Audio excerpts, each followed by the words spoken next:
evening, racing fans. Welcome to racing action from Grand River Raceway for this Friday evening. Seagulls gathered for a great night of racing action. Our first dash will go to post in approximately 15 minutes. And note in race one, there are 8 in it, so we're just having a little technical glitch, but we'll get it figured out. Track will be listed as fast. Some blue sky and a little bit of white fluffies, but just warm and dry apparently for this evening. Track is fast, the announcer is slow. Let's get a look at the changes on this evening's card.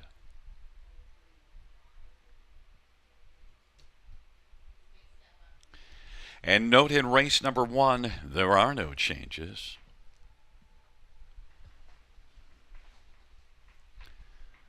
Race number 2, there are no changes. Race number 3, no changes. No changes, race 3.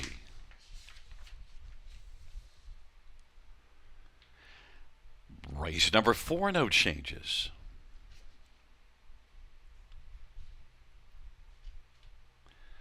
Race number 5, scratches of 1 and 6. 1 is out. And also number 6, Ireland Sealster, is scratched. Scratches of 1 and 6. And also in the 6th race, note that, in the 6th race, note that number 4, Badinsky, changing side rolls to blinkers. Side rolls to blinkers. 7th race, number 9, Charmbo Chip, open bridle to blinkers. Open to blinkers. Race number 8, number 4, Masterwork, is adding blinkers. Blinkers added. 9th race, number 3, Lucky Dancer, blinkers to blind bridle. Blinkers to blind bridle. And scratched is number 8, Asher's Basher.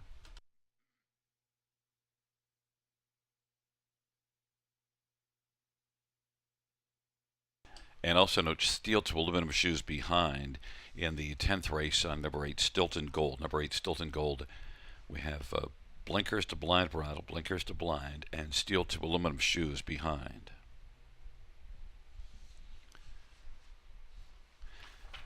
Once again, reviewing races 1 and 2. Well, there's not much to review because there are no changes. The Seagulls are all lined up for a great night of harness racing, and I'm sure they'll enjoy the commentary from our co-host and handicapping expert, Sugar Doyle. How you doing, buddy? We're doing all right. How about those seagulls on the infield? Now they're just taking it easy, getting some grass, and maybe watching some horses doing their warm-ups, right? Yeah, as long as they don't interfere with things. I've had a few incidents 100%. with birds over the years involved in racing. We've all had a few moments where things have gone awry with some foul. The one thing I remember out at Northlands Park in Edmonton, Alberta, we had some rabbits. And some rabbits would now and then show up around the top turn with horses turning for home. I believe one of them also made a photo finish print. Might have been the rabbit finishing ahead of a couple of horses on a photo finish there. So a coyote came in a few years later during my time there, and the coyote looked after the rabbits. Resident coyote had the infield all to himself. Look, you call enough races, you've seen enough different things. I'll tell you what I did see yesterday is that for the Battle of Waterloo, they're going to go straight to the final. We'll have 8 horses in the final, but we only had 8, so there's no divisions. We have 2 divisions of the Battle of the Bells. That'll be this coming Monday night. Anything that piqued your fancy about that? Well, with the Battle of Waterloo going straight to a final, I mean, all 8 are going to be on gate, and I'm going to be down there on site with colleague Greg Blanchard for the big day. And what an opportunity it will be for myself to see Bojangles in person again. I was talking to Chad last night at Woodbine Mohawk Park, and he filled me in that, yeah, likely the fastest 2-year-old pacer in North America thus far this season, 150 and 1 winner in his career debut for trainer Dr. Ian Moore. Real nice horse, Bojangles. The fillies, the Battle of the Bells, they're going to be doing elimination races on Monday evening. We're going to see Daya racing for Jack Darling, that being a daughter of Bulldog Hanover. She's in race number 2 on the evening. Another elimination goes in the 4th race where we'll see the 5 Jen Tilley. She's a very nice daughter of All Bets Off, racing for trainer Scott McEnany. And I see James McDonald driving that one. James will be here. Of course, James needs to be here. He loves being here. He's man. I'll tell you, he has had himself one fine career. Oh, for sure. I mean, multiple O'Brien Award winning driver. I mean, he had so much success with that, so much more. Mayor Canada's pacing queen, and he's been on board some very nice horses throughout his career. And the McDonald family, right? They all do it well. I mean, Curtis with his broadcasting, Anthony with the stable, Mark McDonald south of the border, and Lloyd in the mix there as well. And yeah, great family. I know their dad Fred and mom Gail, all wonderful people. Yeah, I've met Fred a few times. He's a bit of a character. So you probably see of most of all Anthony, and of course, Mark has quite a sense of humor. And between the McDonald's, I imagine the total number of driver wins when they hang it up will probably be easily the most by siblings. You know what? Get them all together. It'd be quite a conversation some evening, right? I asked that Anthony one time, and he said, "Well, yeah, and there might be some punches thrown too." Well, that too, and you know what? The boys can call some races as well. Anthony McDonald, I know, has been in one of your booths, I believe, at one point. We had James McDonald calling a race, I believe, during the London Classic yearling sale. He was in town with some friends, and James went on the mic to call one as well. The guys love their horses. Yeah, and look, one thing with Anthony, he wouldn't be nervous calling the races. The camera loves Anthony because he loves the camera, and it's just a lot of fun being around them. Yeah, he was ready with the call. He had a catchphrase set to go. It had something to do with the postman, but I enjoy catching up with his videos for the stable on YouTube. He does some recapping action with all the goings on within the fractional ownership group, the stable. So even Mark's got something new on YouTube going, and yeah, the guys do it well. Well, absolutely. Look, we're going to, just in a few minutes' time, around about 7 minutes post, get on into the pick fives. I want to tell you in race 2, the driver on number 8, Lifting Legend, we're going to need a driver to be announced, so I'll keep you updated on that one as we're doing the pick fives. Okay. I'll see you back in a few No minutes. Anthony Hahn early. No. Sounds good.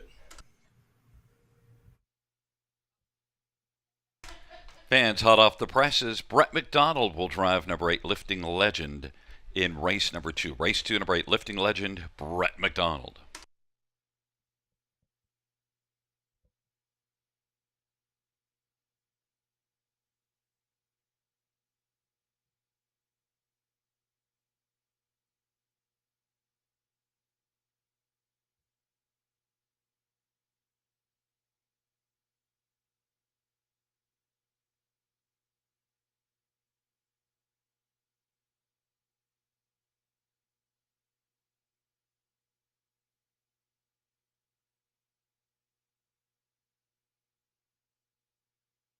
Are you dreaming of a career with horses? The Ontario Equine Education and Employment Program is here to help. If you're an Ontario resident, you can take our free course and turn your passion into a profession. And employers can register for the program and receive wage subsidies, 50% for up to 18 weeks, or a maximum of $5,000. It's a win-win for job seekers and businesses alike. Ready to take the reins? Visit OntarioEquineEducation.com today and start your journey in the equine industry.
Welcome back to the show, everyone. You're watching Grand River Raceway. I'm at Grand River Raceway Studios in London, Ontario, coming along for the ride with track announcer Gary Guy. 10 races this evening on this Friday. Go-to wagers on the night. Go-to wagers at the river. Pick 5 plays starting up, races 1 and 6. The pick 4s begin in races 2 and 7. Non-jackpot high 5 plays, they're in races 5 and 10 this evening. Best of luck to all racing and playing. Let's bring up some pick 5 ticket ideas, courtesy of yours truly, Gary Guy, Conley Ecclestone, friend of the show, of course. Myself, opening leg of the pick 5 play, I'm using 1, 2, and 5. That'll be Tiger is finding an easier spot. It's a rail to work with. Sammy Filion going on board. His best chance is to race along up close. So 1, 2, and 5 for me, starting things up on the pick 5 play. Race number 2, it's trotters, young trotters, 2-year-olds. We've got Zillennial out of post 2, Tactical Rose, the 3, and Emerald Island out of the 4-hole, 2, 3, 4. Third race, still on the trot for that. Don't change my name on the rail. I like, as well as number 3, 10 Karat Gold, Coulter on board for Weber. 3 deep in race number 4 as we go back on the pace for it. We're using Dance Like a Skipper, Better Than Never, and also including 7 Better on Ice. Sharp gate lever there for Anthony Hahn in race number 4. On the end of it, race 5, we're using the 4, Stay Pumped, and the 5, I Dream of Jeannie. Expecting a big one from that one tonight as she moves from a trailing spot to getting her nose back on gate, and she is a front end type specialist. I Dream of Jeannie likely sitting on a big one there in race number 5. Now scratched down to a field of 6. As Gary mentioned in the scratches, 1 and 6 came out of the 5th race. We're in to go for $21.60 on a 20-cent wager for this pick 5. $5,000 guaranteed pool always on the early pick 5. Gary Guy standing by with his best go on an early pick 5 at the river. $9.60, that's often my go-to amount. And right away, even though I'm only spending $9.60, I'm 4 deep in the first race because I see it as a wide open dash. And so the one that I use on top is one that you don't have at all, Badlands Bay. It's mostly a play into Francis Guillemette, Brett McDonald. This is one that last time with a Georgian tired late, but you're going to need some more speed on the end with that one, Gary. But you know what? Because I think it's such a wide open dash, I just didn't want to leave Francis off because look at his numbers this year, and Brett's a capable driver. Yeah. So just throwing him in on top just to see what I can get done there. Second race, well, got a couple of yours, Zillennial and Emerald Island, and also Tactical Rose. Also need to mention that 8 Lifting Legends scores from post 9, and the driver is Brett McDonald. But note it's post 9. It's another one of those races where there was an early scratch, and the numbers get changed, and you know how much I just hate Great that you're passing that info along, though, Gary, too. Yeah, but I got a solution. Just leave the horse in, don't scratch him out, and everything would be fine. But I complained about it the other night. There was one of those on Wednesday. We have 2 races like that tonight, so it shows you how much, when I complain, how much pull I have. Double down. They're just going to keep throwing more at you, man. Oh, yeah, got a lot of pull.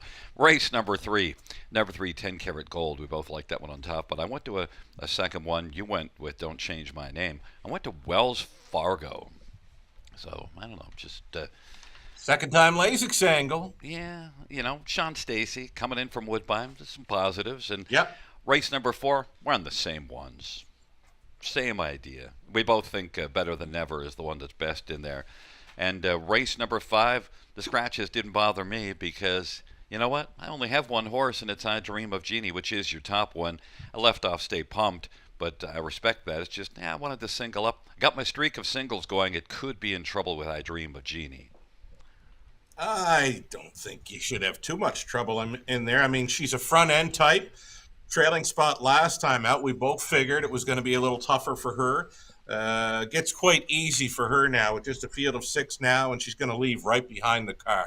Yeah, a streak of 10 consecutive singles on multi-legs that have gotten the job done. I want to run it to 11 at least. Guy with his singles. And 2 more singles in the latter pick 5, so we're just going to see if we can get it up to 13. Me too. There you go. I like that late pick 5 sequence. I was going singles early. Yes, exactly. That's where they are. And this chip happened, of course, and then into the seventh race. That's Mass. So I think We're we're on the probably same on the page. same page. Yeah, we better check and see if Conley's on the same page with you. Look, he can't be on the same page with both of us because you spent a lot and I didn't. Oh, he went with me being cheap.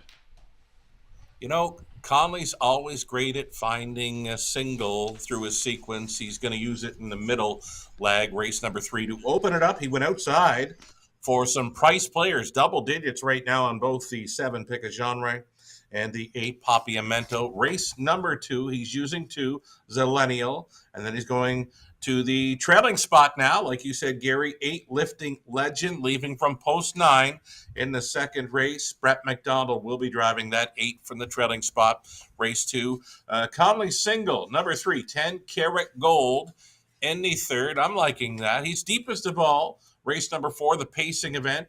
Dance Like a Skipper, Better Than Never. No Fool McKinley. That one read down around the Maritimes. Better on Ice, the outside chance for Conley there, post 7. Fifth and final leg of the pick 5. We're on the same page for that one. Stay pumped. I Dream of Jeannie. 4 and 5 for Conley, and he's in to go for only $6.40 on his 20-cent wager. So again, the pick 5, pick 4, and high fives, they are go-to wagers at Grand River Raceway. This early pick 5 with a $5,000 guaranteed pool. Lukewarm favorite here being number 4, Badlands Bay. Live look from the paddock. Next voice you'll hear, Gary Guy. And that look from the paddock is presented by the Ontario Equine Education and Employment Program.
Field on post parade for race number 1. One is That'll Be Tiger semi-failure for Cassidy Schneider and Colonel Schneider Jr. Number 2 is Maximus BG, Daryl Cheeson for Ty Robillard and James Berry.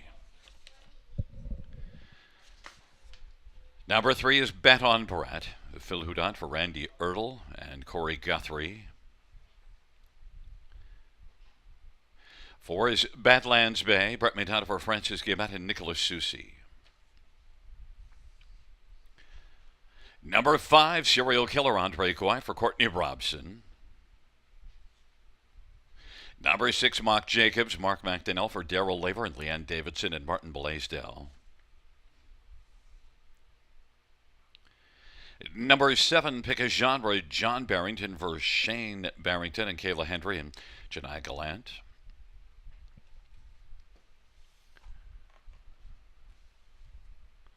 And number 8 is Papiamento, Jason Ryan for Kayla Hendry and Shane Barrington. It's a field of 8. Race number 1, first of 10 on the evening, starts the Big 5. Let's get right to it. And number 2, Maximus BG, well, beaten 20 lengths last time out, but, the winner was long gone. Maximus BG. Show some form before that one, though, Sugar. Indeed, a huge reason for him being beaten 20 lengths. I mean, the winner went 52-1 in the $8,000 claiming class, and we figured that winner, Crunch Hanover, we would not see him back in for 8 and he's not. He is coming back to the river. I'm not sure if he's in later on tonight or first of the week, but the Crunch Hanover will be back, but not in an $8,000 claiming event. So for me, Maximus BG, this is an easier spot. He does show 53 and 4 speed, 3 back over Georgian Downs. Daryl Thiessen teaming here. So Daryl likes to put them in play. This one racing for trainer Ty Robillard, second time for Ty in here, following a claim 2 back over Georgian Downs, and all systems appear to be go for this too. He's a co-favorite right now at 2-1 with the one. That'll be Tiger. Well, then we better talk about one. That'll be Tiger, because that's your second choice and my second choice as well. One thing they both have in common, they both have just one win on the year. Well, they can get the job done. We know that. That'll be Tiger is actually finding what appears to be an easier spot in here and gets a rail to work with. His best opportunity to hit the winner's circle. A few late adjustments taking place there with That'll Be Tiger. His best chance in here, Gary, is to race along up close. Competitive at Mohawk, only 2 races back, 53 and 3. So yeah, I'm definitely have concern that That'll Be Tiger is the one that might take down my top one, but still, that's why I used that one of my 4 in the pick 5. Number 5, Serial Killer. I left this one out. The last race here didn't work out well at all, but the start before it was from the trailer post was fine. Nothing wrong with the start 2 back, closing up well, passing horses, coming from last to be third. Mile and 55 and 2. I mean, the front half was 55 and 3, so there was some pace to chase. And of course, he was involved with that Crunch Hanover 152 and 1 victory. So no shot he was going to finish anywhere as close to that one in the latest. Serial Killer, more than capable with the right kind of trip. He'd need things to set up for him. Yeah, and an 8 claimer going here in 52 and 1. Maybe you don't fault any of the horses and just say, yeah, forget that race ever happened, because they didn't have a shot against him. You know, I want to talk about number 4, Badlands Bay, because it's the one I'm using on top, and I had a lot of regard for Francis Guimet and what he gets accomplished. The horse is going to have to turn things around big time. I mean, he's been beat. Let's see, combined lengths are looking like over 50 lengths in his last 4 outings, and his best final quarter is 31 flat, and that's not going to win you too many races in Ontario, whether it's on a half, a 5/8, or Woodbine Mohawk Park. He's definitely going to have to pick things up in that final quarter. I just can't get there, Gary. I anticipated being able to get a price, and I just wanted to take a shot on getting a price with a horse sent out by a barn that wins about 25% of their starts, and with a lot of starts, 376 starts, 88 winners, and a 370 training average. Another one we can get to is number 8, Papiamento. What did this guy do last year? 11 wins last year. Indeed, racing for trainer Kayla Hendry once again. Now, was with Shane Barrington for quite a bit of the late spring and into June. Needed that last start after missing. I guess it was before that start. Missed about 3 weeks of action prior to 2 back. So then switched on to back to Kayla Hendry. 4th best, 59 and 1 over Hanover. Back on the 5/8. Expect more from number 8, Papiamento. Maybe some gate speed. That'd be real good. Yeah, absolutely. Well, look, we've seen that Post 8 can blast if they want to. And Papiamento is a proven winner. Just 50 wins lifetime. I think he can find a way to a winner's circle. It'll be That'll Be Tiger, Maximus BG, Bet on Brett on the inside. Badlands Bay, Serial Killer in the center. The outside, Mock Jacobs, Pick a Genre, and Papiamento. It is a field of 8. It's race number 1, first of 10 dashes on a fabulous Friday as the horses are gathered in behind the gate at the river.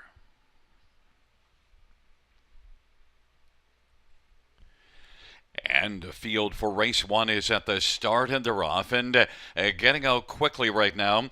Badlands Bay. That'll be Tiger, Maximus BG. Then bet on Brett. Papiamento to the outside. Pick a genre, Serial Killer. And Mock Jacobs. That'll be Tiger. Is roaring early, 7-2 on the board. Maximus BG is second. Bet on Brett is third. Badlands Bay is now going to slide over the pylons and racing fourth, about 4.5 lengths off the lead. Then it is back further to Papiamento as they race their way off the turn.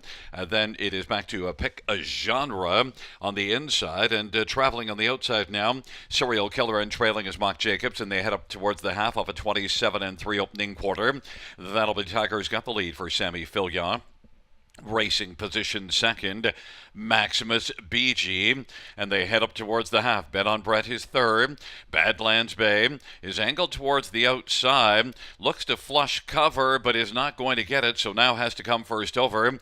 Badlands Bay is moving up, is staying on the inside. Bet on Brett. Fifth is Papiamento. Serial Killer is sixth. Then Pick a Genre, Mock Jacobs, half of 57, and that'll be Tiger. On the outside, Badlands Bay is getting a little closer, but Maximus BG is still second. Badlands Bay third, 2.25 off the lead. Then racing for his Papiamento, and bet on Brett. That'll be Tiger, leading as they race their way on towards the top of the stretch. That'll be Tiger, Maximus BG. That'll be Tiger and Maximus BG as the field turns for home, and Papiamento racing third. Badlands Bay is backing away, and then bet on Brennan. The field turns for home.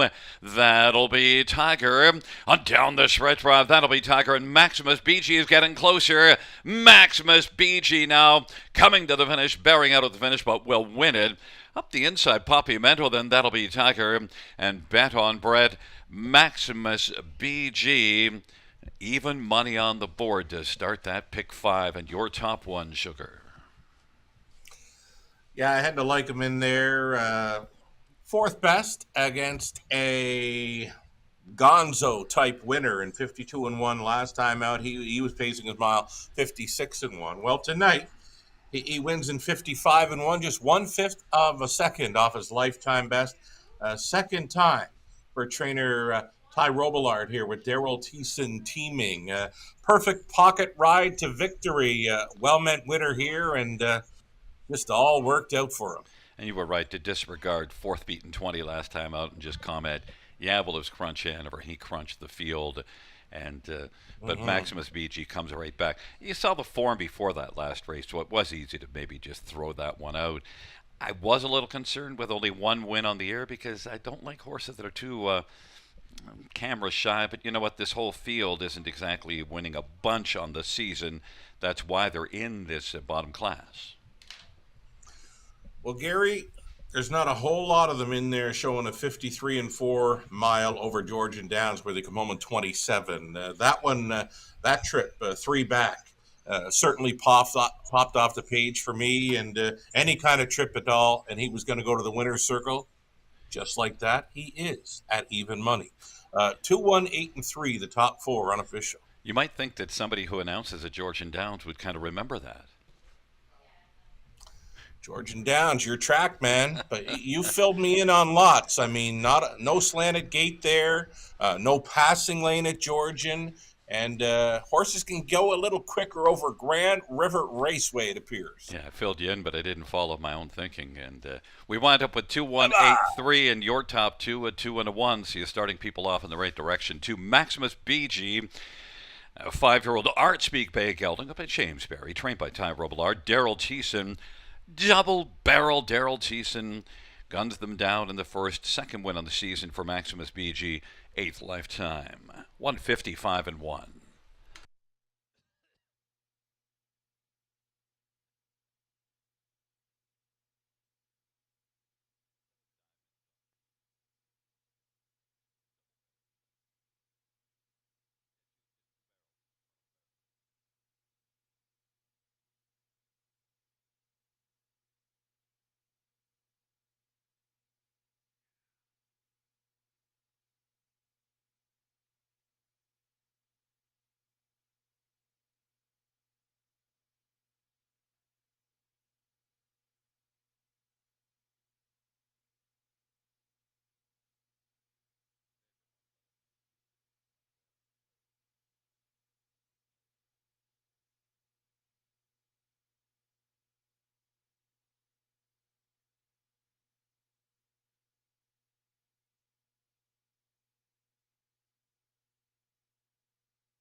The first race payouts to Maximus Beachy.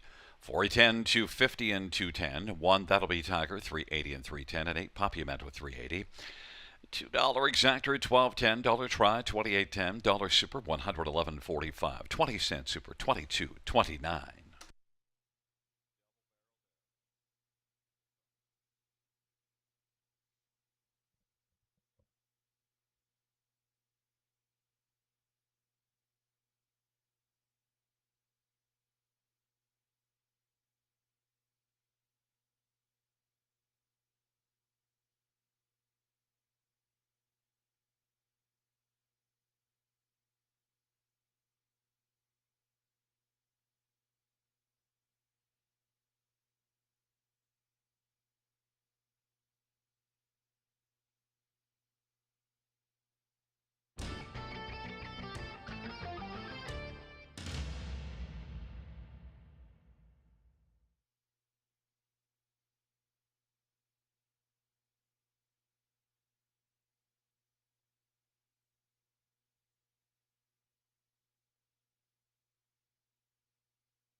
First race, or we finish from the top, 214-859-63. That's 214-859-63 on the bottom.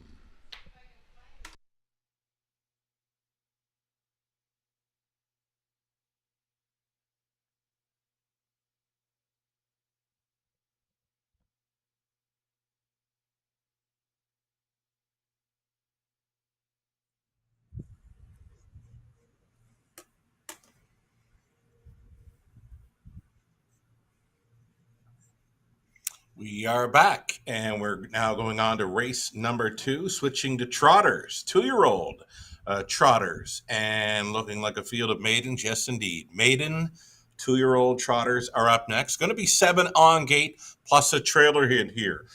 Gary Guy noting in the program changes that 8 Lifting Legend will be leaving from the trailing spot. Keep that in mind. 7 on gate plus the trailer, 8 Lifting Legend.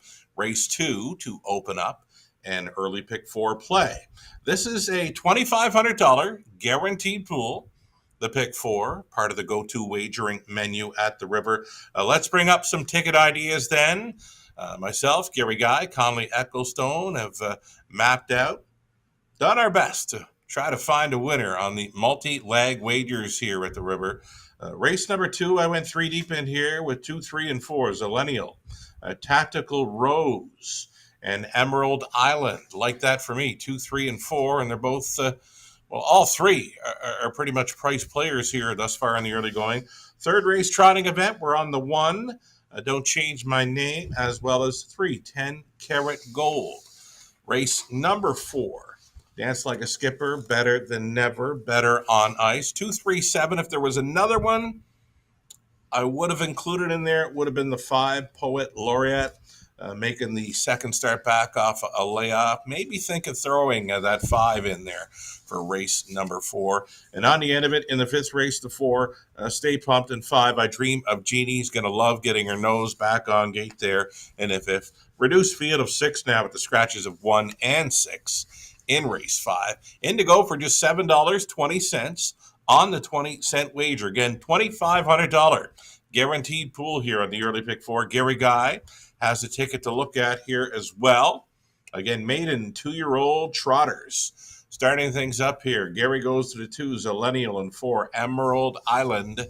3 and 5 for the trotters. In race 3, being 10 Karat Gold, Wells Fargo. Gary puts his top selection in front of his multi legs here. So his top selections are the 2 and 3 for races 2 and 3. Right? 4th race, he's using 3 as his top selection, being better than never. Also includes the 2 Dance Like a Skipper and 7 Better on Ice. And his singles that have been red hot this meet at Grand River Raceway. He singles up the 5, I Dream of Jeannie, to complete his pick 4, in to go for just $2.40 on his 20-cent play. Conley Ecclestone, let's see what he's got for us on the early pick 4. 2 deep, the opening leg, he's using Zillennial at a post 2. And from the trailing spot, number 8, Lifting Legend.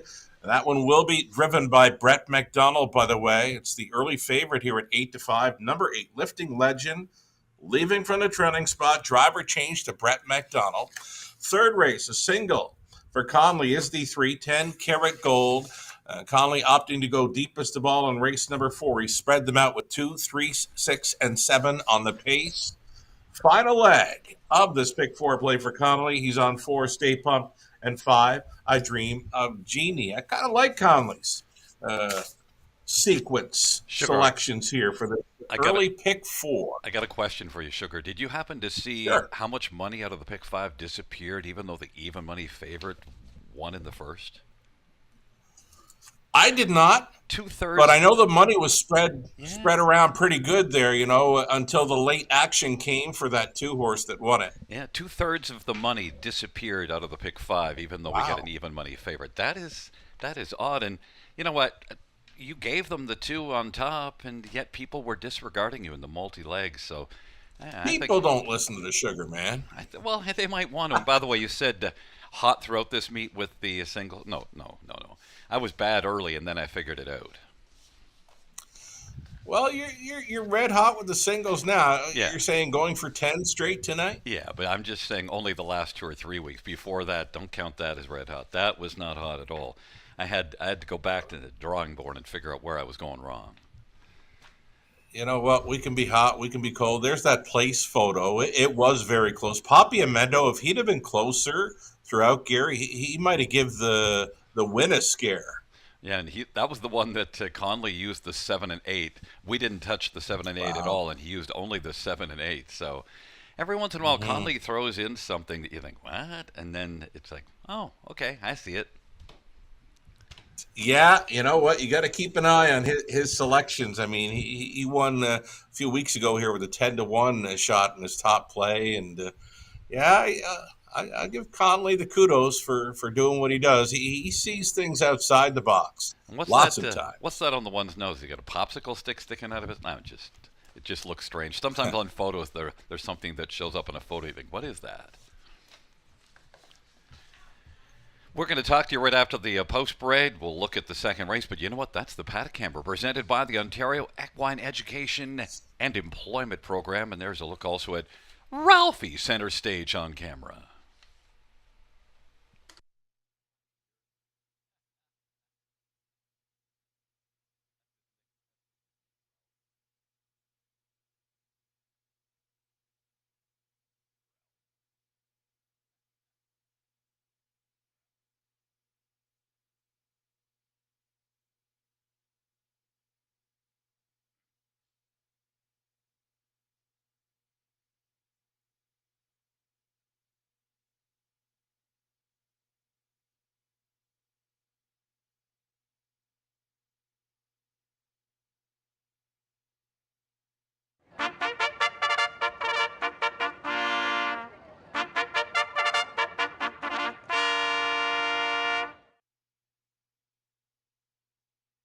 Field for the second race on Post Parade.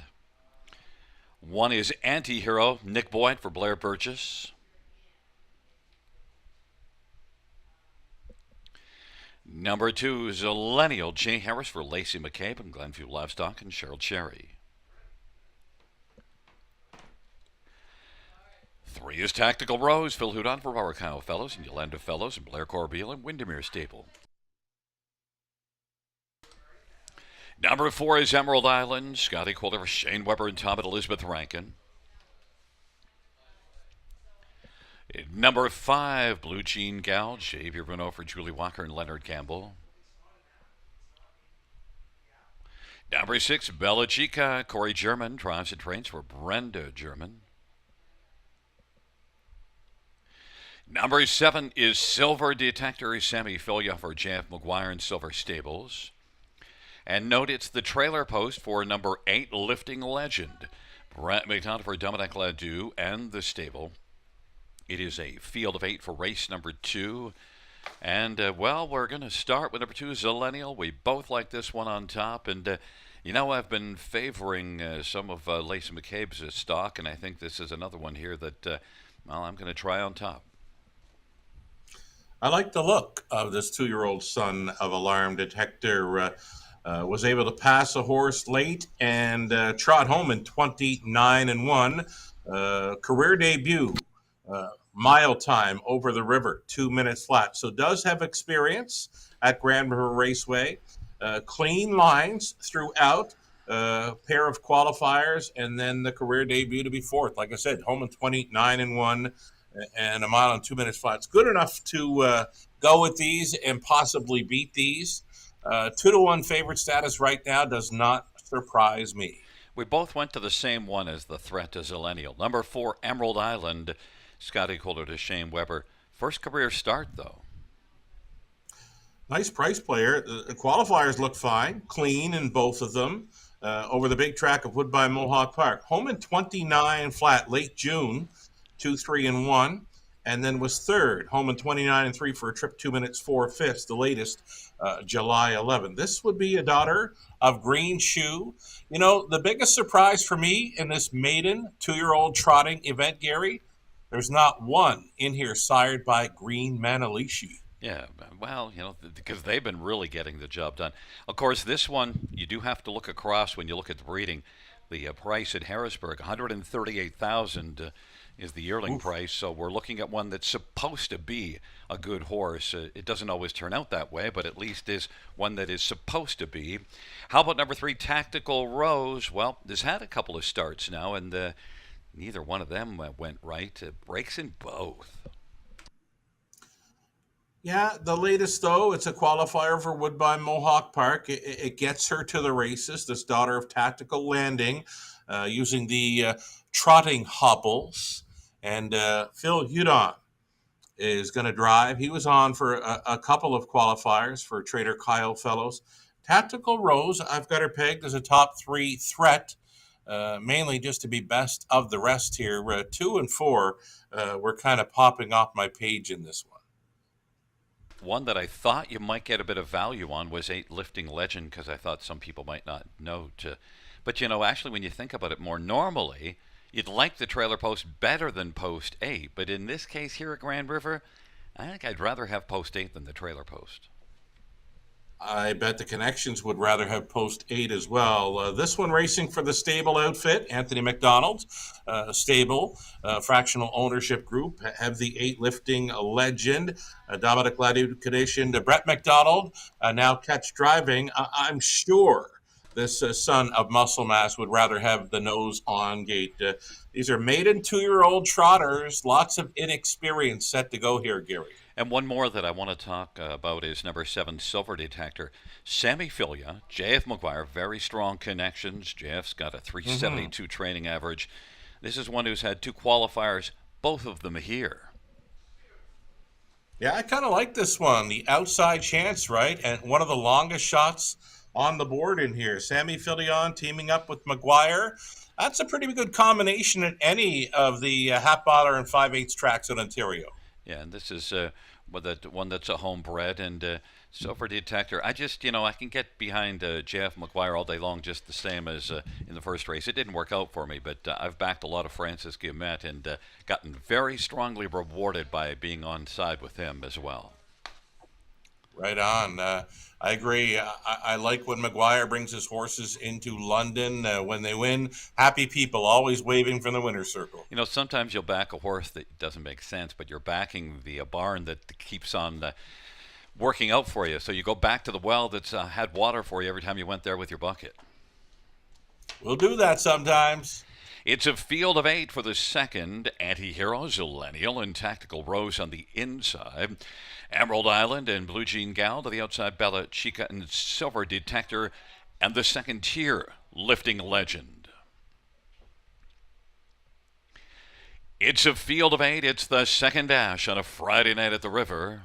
Horses are gathered in behind the gates. They're at the start. And they're off. And it is Bella Chica and Silver Detector also leaving out. Blue Jean Gal now. Blue Jean Gal is first out. Then Bella Chica. And Emerald Island broke stride. Zillennial now strides through on the inside to take second. Bella Chica is third. Anti-Hero is fourth. And then Tactical Rose. And back to Lifting Legend and Silver Detector. And Emerald Island is out of it, still off stride. Blue Jean Gal at 15-1. Leads the 3-5 Zillennial by a length and a half, and still racing on the outside is Bella Chica as the field comes off the turn. Now Anti-Hero went off stride, and Bella Chica is striding up strongly in the outside, wants to clear Blue Jean Gal, or Blue Jean Gal looks over his right shoulder and says, I got the lead here, Bella Chica on the outside, those two are battling, and then third Zillennial right behind those two, and racing forth his Lifting Legend, and now off stride is Tactical Rose, so now inheriting fifth is Silver Detector, about 6 lengths off the lead. Huffa 29-3 opening quarter. The half is 1 minute and 1. And it is now Bella Chica on the outside in even terms with Blue Jean Gal. Couple of long shots, 20-1 and 15-1 are striding together. Bella Chica on the outside. Blue Jean Gal on the inside. Lifting Legend within striking distance. About 2 off leading on the inside. Also that distance from the front is Zillennial. And Zillennial striding through on the inside now on the back of Blue Jean Gal, who reemerges to lead by a length. It is Blue Jean Gal. Bella Chica. Zillennial is looming, but Blue Jean Gal still has plenty in reserve. 1:30 the three-quarter time. Blue Jean Gal. Zillennial has work to do. Is 2 back, and Silver Detector is taken over third. Then Lifting Legend and Bella Chica, they turn for home. It is Blue Jean Gal as they come on down the stretch drive, and J.B. Renault looks very unconcerned, and for good reason, because he's got nothing to worry about. Home and cooled out Blue Jean Gal, Zillennial, Silver Detector, and Lifting Legend.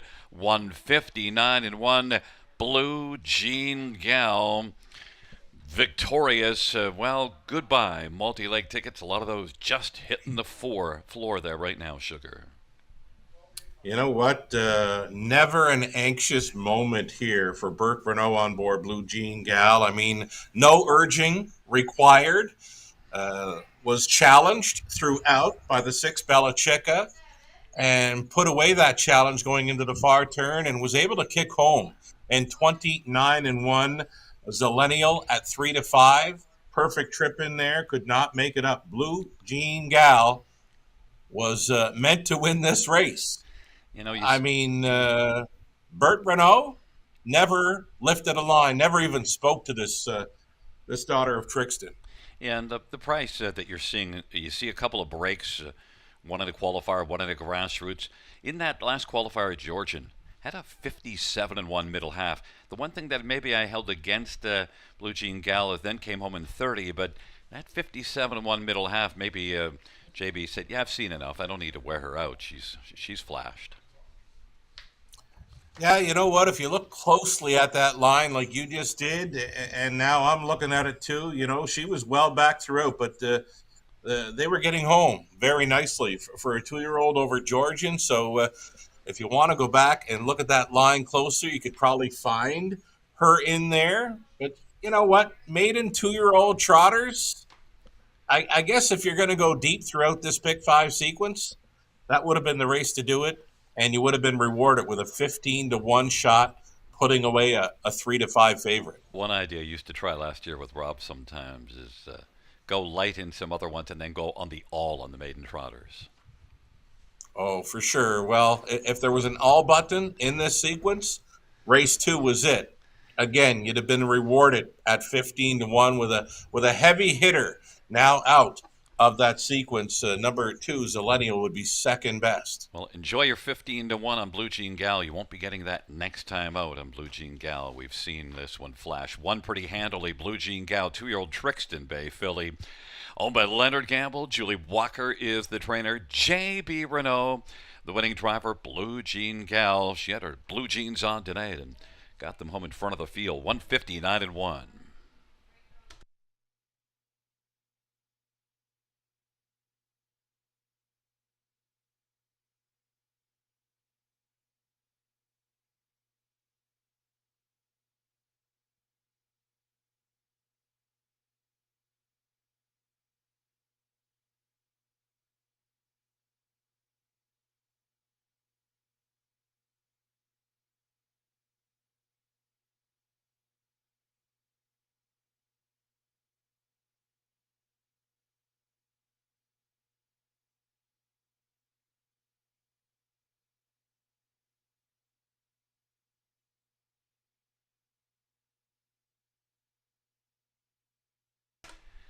The second race, payouts 5 Blue Jean Gal, 33, 48, 45, 72 Zillennial, 250 and 210, and 7 Silver Detector 450. $2 exactor, 75.20. Dollar try, 149.60. Dollar super, 1,012.65. And $2 double of 2 and 5, 83.70. Also note that 20-cent super pays 202.53.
Second race order of finish from the top is a 627-81534. That's 627-81534 on the bottom.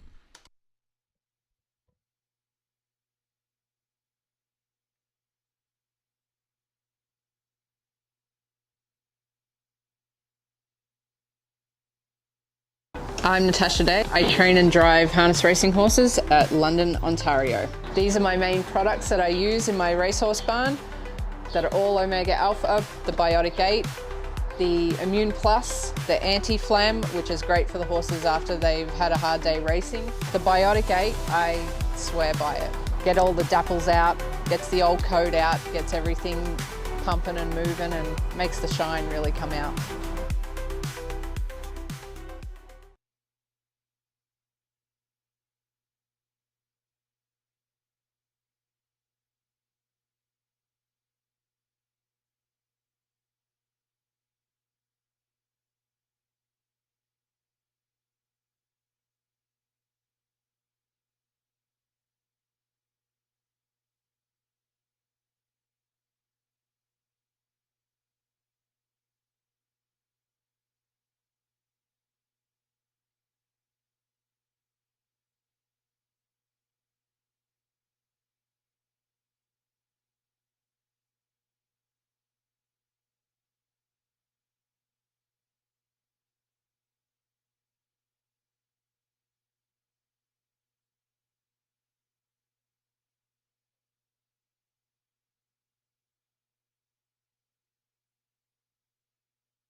And just a reminder that the kids' tent is open. Head on over to the kids' tent. Have yourself a little bit of fun. The kids' tent is at the east end of the grandstand. You'll see it. You'll hear it. Where kids are laughing and giggling and having some fun.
Field for the third on parade. 1, Don't Change My Name, Bruce Richardson for John Holding and Morley Bosworth.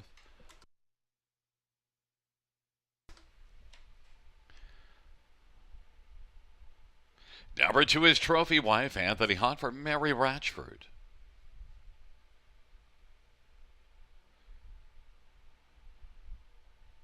Three is 10 Karat Gold, Scott Calder for Shane Weber and Tom and Elizabeth Rankin.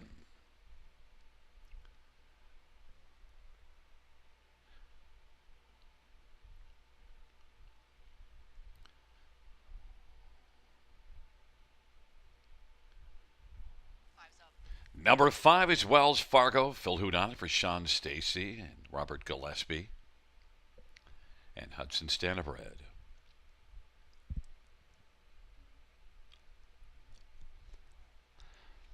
Number 6 is 8-Way Roller, Jamie Renault for Julie Walker and Nancy Holmes and Yvonne Parapentier. 4 is Bride Down Green Bean, Sammy Fillier for Pam Fork and Brandon Farms.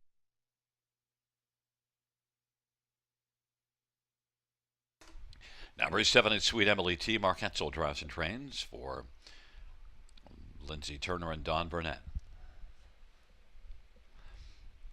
8 is Numero Dix. It's Jason Wright for Greg McNair and Gwendolyn McNair.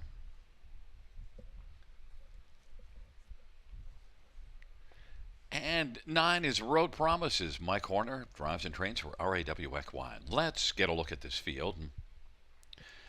We'll start with 10 Karat Gold, and why not start there? One that's already coming in off a win. Last time out, not a bad back half in that one. 10 Karat Gold, indeed, a 56-3 life vest in the latest over Grand River Raceway. That came in a Prospect Series race. The fourth before that, showing signs that he'd be all right the next time out. He was home in 29-1 for a trip in 57-1 over the river on July the 4th. So he's showing well right now. 8-5 favorite status, deservedly so. Yeah, and you see the problems he had making breaks so clear. That's been ironed out now because 10 Karat Gold was having problems back in May and June, and then had a respite for about a month and got qualified, and things have turned right around. Mm-hmm. Number 1, Don't been something bothering him, and it's kind of ironed out now. Yeah, well, definitely didn't bother him last race, whatever it was, and you know what? Number 1, Don't Change My Name. Nothing bothered this Green Manalishi filly last time out. Oh, yeah, there we go. Front runner, right? Bruce on the lead at Grand River Raceway. Usually good to go. She's running a little hot right now, it appears. She's grabbing right on to Bruce. She wears a screen for folks turning in, wondering what's on her face there. It's a screen more or less to take away something that might catch her eye, see moisture, what have you out there. But it's more or less to keep her as calm as possible. But I like the way he's got her down in the safety lane now. She is settling down. She's not grabby. So this was the right thing to do for Bruce, who's been at it for a long time. He knows. Well, yeah, and Don't Change My Name. Still one of the top two ones, both coming in off of wins, so we got to like that. Number 5, sure. Wells Fargo comes in from Mohawk. We've seen this act before where horses come in here and they don't look like they're doing all that well, and then bingo bango. Now, last race blasted the front from post 10, and that's not usually a good thing to do in terms of the end result. Right. Used pretty good to make front, and then down to the half, sitting third and 56 and change. This horse actually was racing better late May and into June. A pair of thirds in 55-2 over Woodbine Mohawk Park. And those are the only 2 times that she has hit the board from 11 starts in 2025. Did win as a 2-year-old, 57-2 over the big track. Just trying to find her form, right? So Sean Stacy brings her into the 5/8 at Grand River Raceway. Players are on her at 5-2. She's the second choice. One that you threw onto your ticket now, one that is moving up one level, but 5 out of 6 in the top 3. Strong trot man, Mark Etzel. 100%. I mean, right now she's likely to. Well, she is. She's the best value on the board right now at 17-1. more than capable of hitting the try and or superfecta in this. And there's some gate speed to work with. Maybe Mark wants to try her tonight off the card. Maybe we see some gate speed from this one, and that could be the game changer for this daughter of six pack here. You know who I like in here is number 2 Trophy Wife to get a share, and I know Trophy Wife only had a fourth last time out, but might have needed that start. Like they did, right? Had missed 3 weeks or so and made a break there on July 1st. So, yeah, back on a rotation for trainer Mary Ratchford, who has the ownership as well. Anthony Hahn driving to Trophy Wife. Worth a look. She just has to mind the manners. Well, I got to see her back earlier in June at Georgian Downs and wired a field in one of them. The other one led a long way. Got beaten by one horse, so it stuck around for a second. So I've seen this filly race reasonably well. And, Mary Ratchford sends out a few horses that do quite nicely. The barn's been pretty solid. Have been solid. Mary's a fine young trainer. I talked to her quite a bit last summer at the Paddock at Grand River Raceway. Well-spoken, very smart, and owning training number 2 Trophy Wife with Anthony Hahn. One that we didn't mention in here, Gary, that I went back and caught the replay for, number 9, Road Promises. Caught up in traffic. When she shook loose in the latest, she was actually gaining on the winner, Delphi Hanover. Number 9, Road Promise, another price player. And 16-1 for Horner. Think about it. And won her first 3 starts of the season, and then the last... In London. I know her well. Yeah, the last 3 haven't gone well, but kind of don't want to overlook one. 16-1 that won 3 in a row before. Just things haven't gone well. But last race was a third here, so good to point that one out. It's a field of 9, race number 3. We're both on 10 Karat Gold, who's bet down to 6-5. Field for the third race, approaching the start. And the field for the third is at the start, and they're off, and Bright Down Green Bean, Don't Change My Name, and then 8-Way Roller is rolling well, and Bright Down Green Bean went off stride. 8-Way Roller has the lead. Numero Dix is racing second. Don't Change My Name now takes second. Numero Dix is third, and then racing fourth is Trophy Wife and 10 Karat Gold. Mid-pack fifth in front of Road Promises, then Wells Fargo, Sweet Emily T, and Bright Down Green Bean is having a rough go of things and is still off stride. But it's 8-Way Roller and J.B. Renault on the lead again at 28-4 opening quarter. Don't Change My Name and Bruce Richardson racing position second. Numero 6, Jason Ryan's third. Trophy Wife is racing position fourth in front of 10 Karat Gold, who is going to slide towards the outside and will have cover now, as taking out from fourth goes Trophy Wife and being followed by 10 Karat Gold. Then Road Promises sixth on the inside, Wells Fargo and Sweet Emily T. 8-Way Roller leading on down the backstretch. Trophy Wife is coming gamely on the outside, and now Trophy Wife is taken over second in pursuit of 8-Way Roller.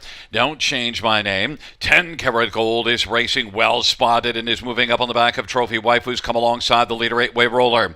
8-Way Roller leads it ahead over Trophy Wife. Don't Change My Name is third, and 10 Karat Gold is in spot second over fourth. Then on the outside, Wells Fargo on the inside, Numero Dixon. Then at a Sweet Emily T and Road Promises. Now we're getting 3 wide, 10 Karat Gold. 130 and 1/3, 8-Way Roller. 10 Karat Gold. Don't Change My Name on the inside. Center of the track is Trophy Wife, and out wide is Wells Fargo on down the stretch ride. 8-Way Roller and J.B. Renault. 10 Karat Gold is coming hard, though. 10 Karat Gold is going to roll on by and win it. Then it was 8-Way Roller and Don't Change My Name, 159 and 1. And 10 Karat Gold got a second over a trip.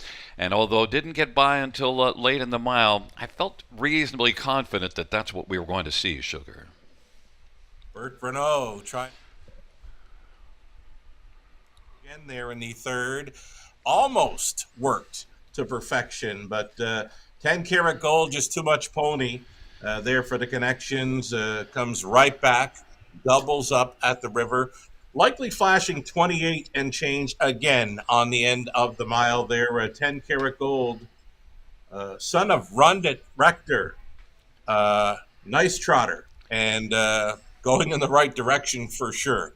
Neither of us picked out eight-way roller, and J.B. Renault and Julie Walker. Maybe we might want to pay attention. Yeah, nice big strong trotter.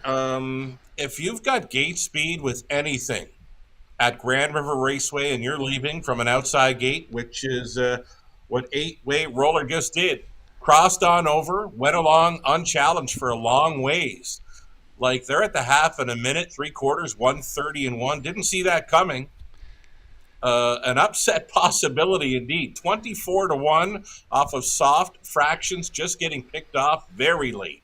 Yeah, I mean, look, you can't like them all, and we liked some others, and we liked 10 karat gold the best and got rewarded.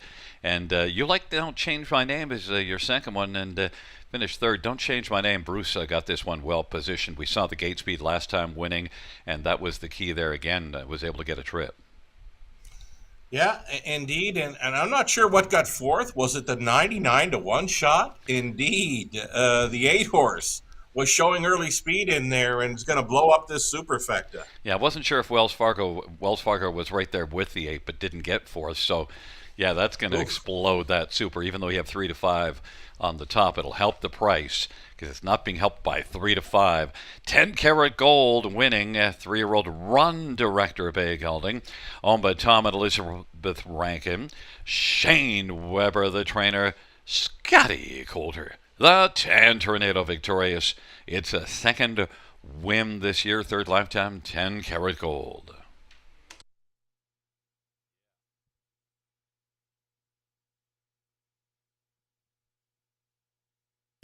And fans, the inquiry simulcast pertaining to one Don't Change My Name, possible interference by one Don't Change My Name against 2 Trophy Wife. Inquiry pertaining to one Don't Change My Name.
Fans note the judge's ruling that there were no violations. The inquiry sign will go down.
The third race payouts, 310 karat gold, 340, 280, and 250.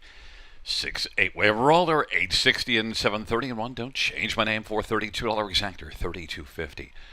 The dollar try, 46.50. The dollar super, 966.80. 20-cent super, 193.36.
The third race order finished in the top, 361, 952, 748. Once again, from the top down, 361, 952, 748.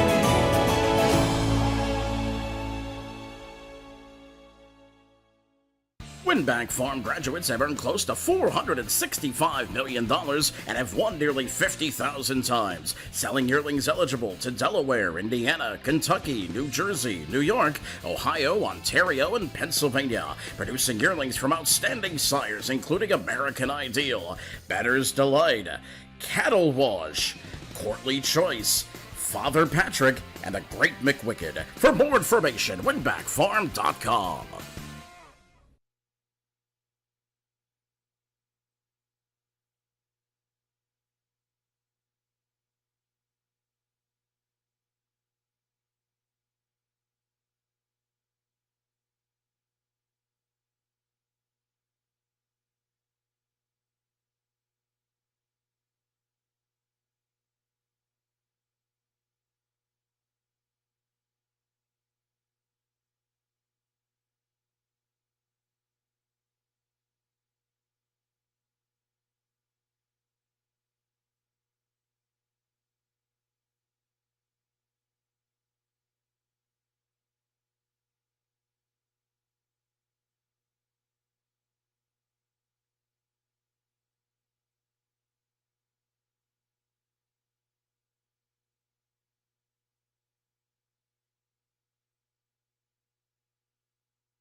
Field on post parade. One is Doc's Rock, Sammy Philyafer, Cassidy Schneider, Colonel Schneider Jr. Number 2 is Dance Like a Skipper, Scotty Coulter for Pole Coulter. 3 is Better Than Never, Brent Medina for Francis Guillemette and Jean Drapeau. Number 4 is Smart Thinking, Andre Guy for Kim BX.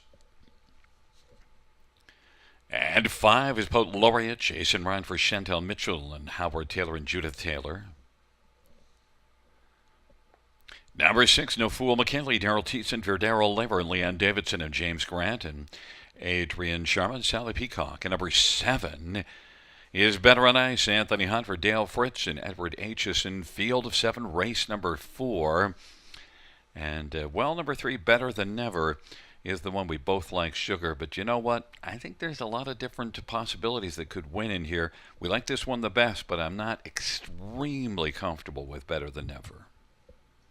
Well, he has been beat in his latest 2, not by much last time. I mean, he was used pretty good to take control at the quarter in 26-4, and he just missed in 53-4. He's had a pretty good run here for Guillemette, 5 wins, 5 seconds from 17 outings this season. Brett McDonald should get along with this one fine. His best chance would be to be on or near the lead again. Yeah, and for me, it's not so much a knock on the horse. It's just there's some other horses in here that could be a potential threat. So I see this as a dash with at least 3 or 4 that you have to consider. We landed with Better Than Never, and certainly that last race did all the work before Easily the Best got by, and that one's not back in here. But number 7, Better on Ice, is one that did some nice work from post 7 last time out and has got post 7 again. Yeah, it's likely going to gate blast again. He was easily on the lead earliest in the latest, right? Crossed right on over. So post 7, Anthony's got to send him. So he's going to be sitting first or second in the early going. Now, he had room at the end. There is a passing lane at Grand River Raceway. He was following through and trying to come on through that passing lane to get to Better Than Never. Wasn't going to happen, though. I was expecting a little more on the end of his latest when I get back to the replay. But I don't know. If he makes front, maybe he takes them all on.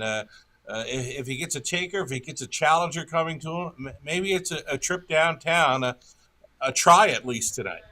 And number 2, Dance Like a Skipper, is I used this one second, and you used it for third, Dance Like a Skipper, and certainly danced well just 2 races ago, win in 53. Yeah, I liked him that night. I might have picked him on top. Can't quite remember. But last time out, post really didn't work out. I mean, he tried to fire, but had to back off for third. Then he hit a toe up there around 3/4 and just couldn't make any headway. Inside post, I think, is going to work to his favor. Should be sitting 2, maybe 3 in the early going. If he could ever find a pocket ride in here, Gary, and not have to switch to the outside until very late or maybe up the passing lane, this horse would get a big shot. I like his chances. Do love that price at 7-1. We'll talk about number 6, No Fool McKinley. We talk here about post 8, no problem. It can be a problem at Sarnia. It's not a slanted gate, I believe, and just post 8 there is not the same deal as here. They're starting more kind of directly across from the finish, and No Fool McKinley just didn't leave much at all from an outside post last time out. And he does have some gate speed. I've gone back, watched some replays for him, and he does have that 55-1 over Rito last season. I believe he sat the 2-hole in there and made a big move through the stretch, and he just paced off away from them. If he could find a trip, any trip at all up close, he'd get a big shot here. Daryl Teeson does like to put them in play. Probably going to want to see this one once over Grand River Raceway. I'm not sure he's been here before in the 5/8, but we're going to find out soon. The 5 is taking a fair amount of money, and one that we might have overlooked because Chantel Mitchell, Jason Ryan, and that last one was the first start off a bit of a layoff, now comes back 7 days later. In behind a wall at the finish last time out. So if he finds some room, he could have been better than 4th there. 3-1. I was looking for a little more value. I just can't get there at that price. Yeah, the money did come, and I do realize that back on the 7-day rotation could be a lot better. It's a field of 7 for race number 4 in the backstretch approaching the start. And the field for the 4th race nearing the start. They're at the start of the rough, and Better on Ice is going to skate hard from the outside with now Poet Laureate, and then Dance Like a Skipper, Better Than Never, and No Fool McKinley. Trailing pair Smart Thinking and Doc's Rock, but it is Better on Ice who's rocking and rolling early and leads by about 2.5 lengths over Poet Laureate. Then it is Dance Like a Skipper, who is third. Better Than Never is in mid-pack fourth in front of No Fool McKinley. Then Doc's Wrong, and Smart Thinking is trailing 26-4. Solid opening panel registered by Better on Ice, and Better on Ice leads the field up towards us. Is in front of Poet Laureate by length and 3/4 as they work their way on past us, and then it is Dance Like a Skipper.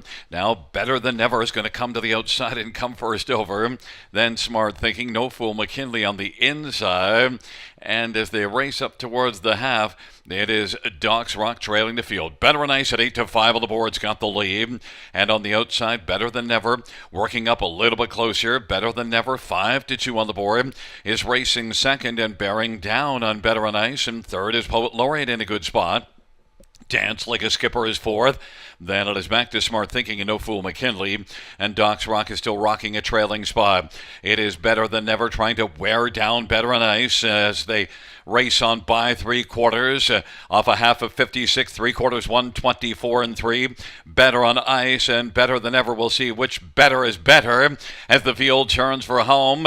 And also getting closer is Dance Like a Skipper. Poet Laureate on the inside is still within striking distance, and then No Fool McKinley on down the stretch. Where they come, and Dance Like a Skipper is closing quickly.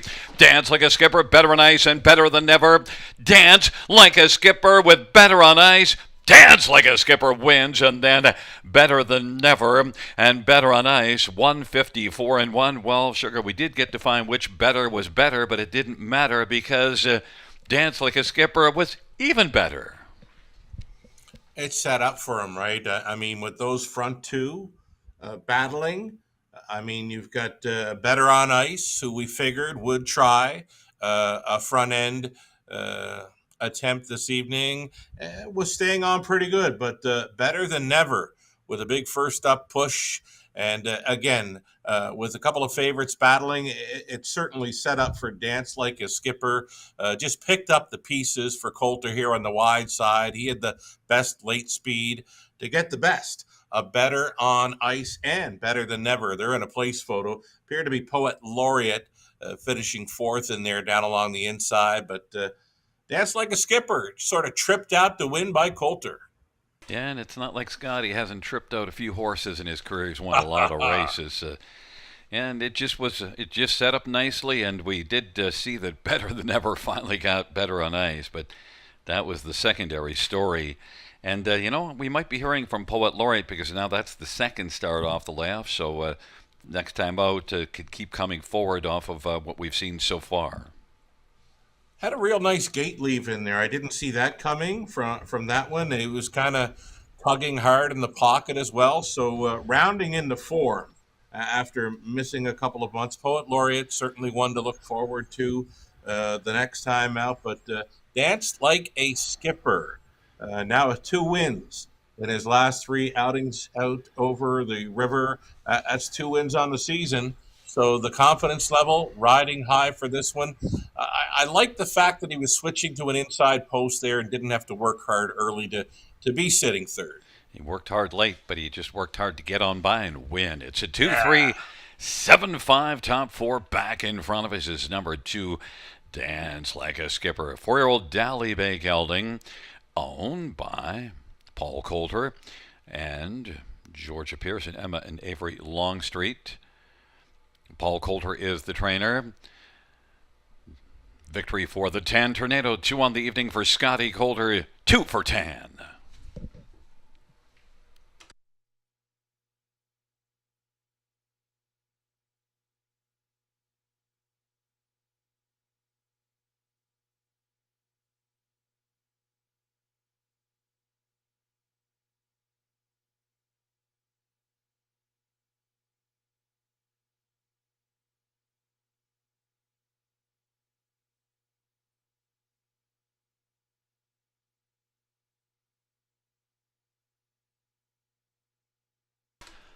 The fourth race payouts, number 2, Dance Like a Skipper, 860, 390, 263, Better Than Never, 380 and 270, and 7, Better and Ice, 240, $2 exactor, $24, dollar try, 22.65, dollar super, 47.65, 20-cent super, 9.53.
Fourth race, or we finish from the top, 712-6453. That's 712-6453 on the bottom.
Of horses, we're running 2 contests from now until August 31st with a total prize money of $3,500. For the Youth Literary Derby, Ontario students in grades 3 to 8 can submit either a short story or a poem with standardbred theme. Poems and stories are judged separately. If you like to draw, then the Youth Art Derby might be for you. This one is open to students in grades 3 to 12. And you can do a drawing or a sketch of anything standardbred related. Check out our website for more inspiration and more information, bgracingalliance.ca.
Field on Post Parade. Number 2 is Century Lunar. Jason Ryan for Eric Nadeau and French Connection Racing.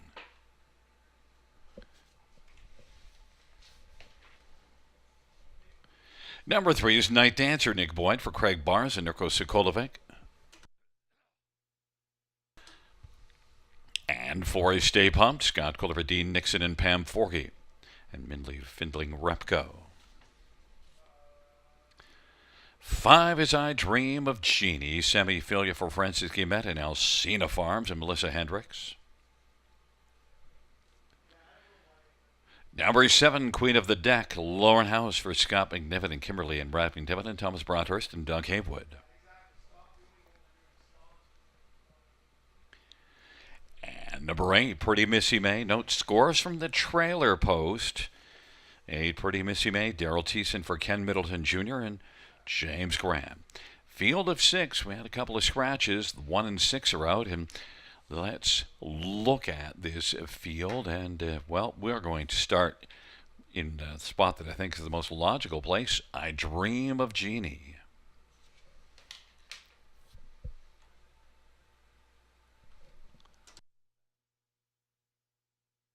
To be on the lead in here, and when she does make front, she's very tough to go by.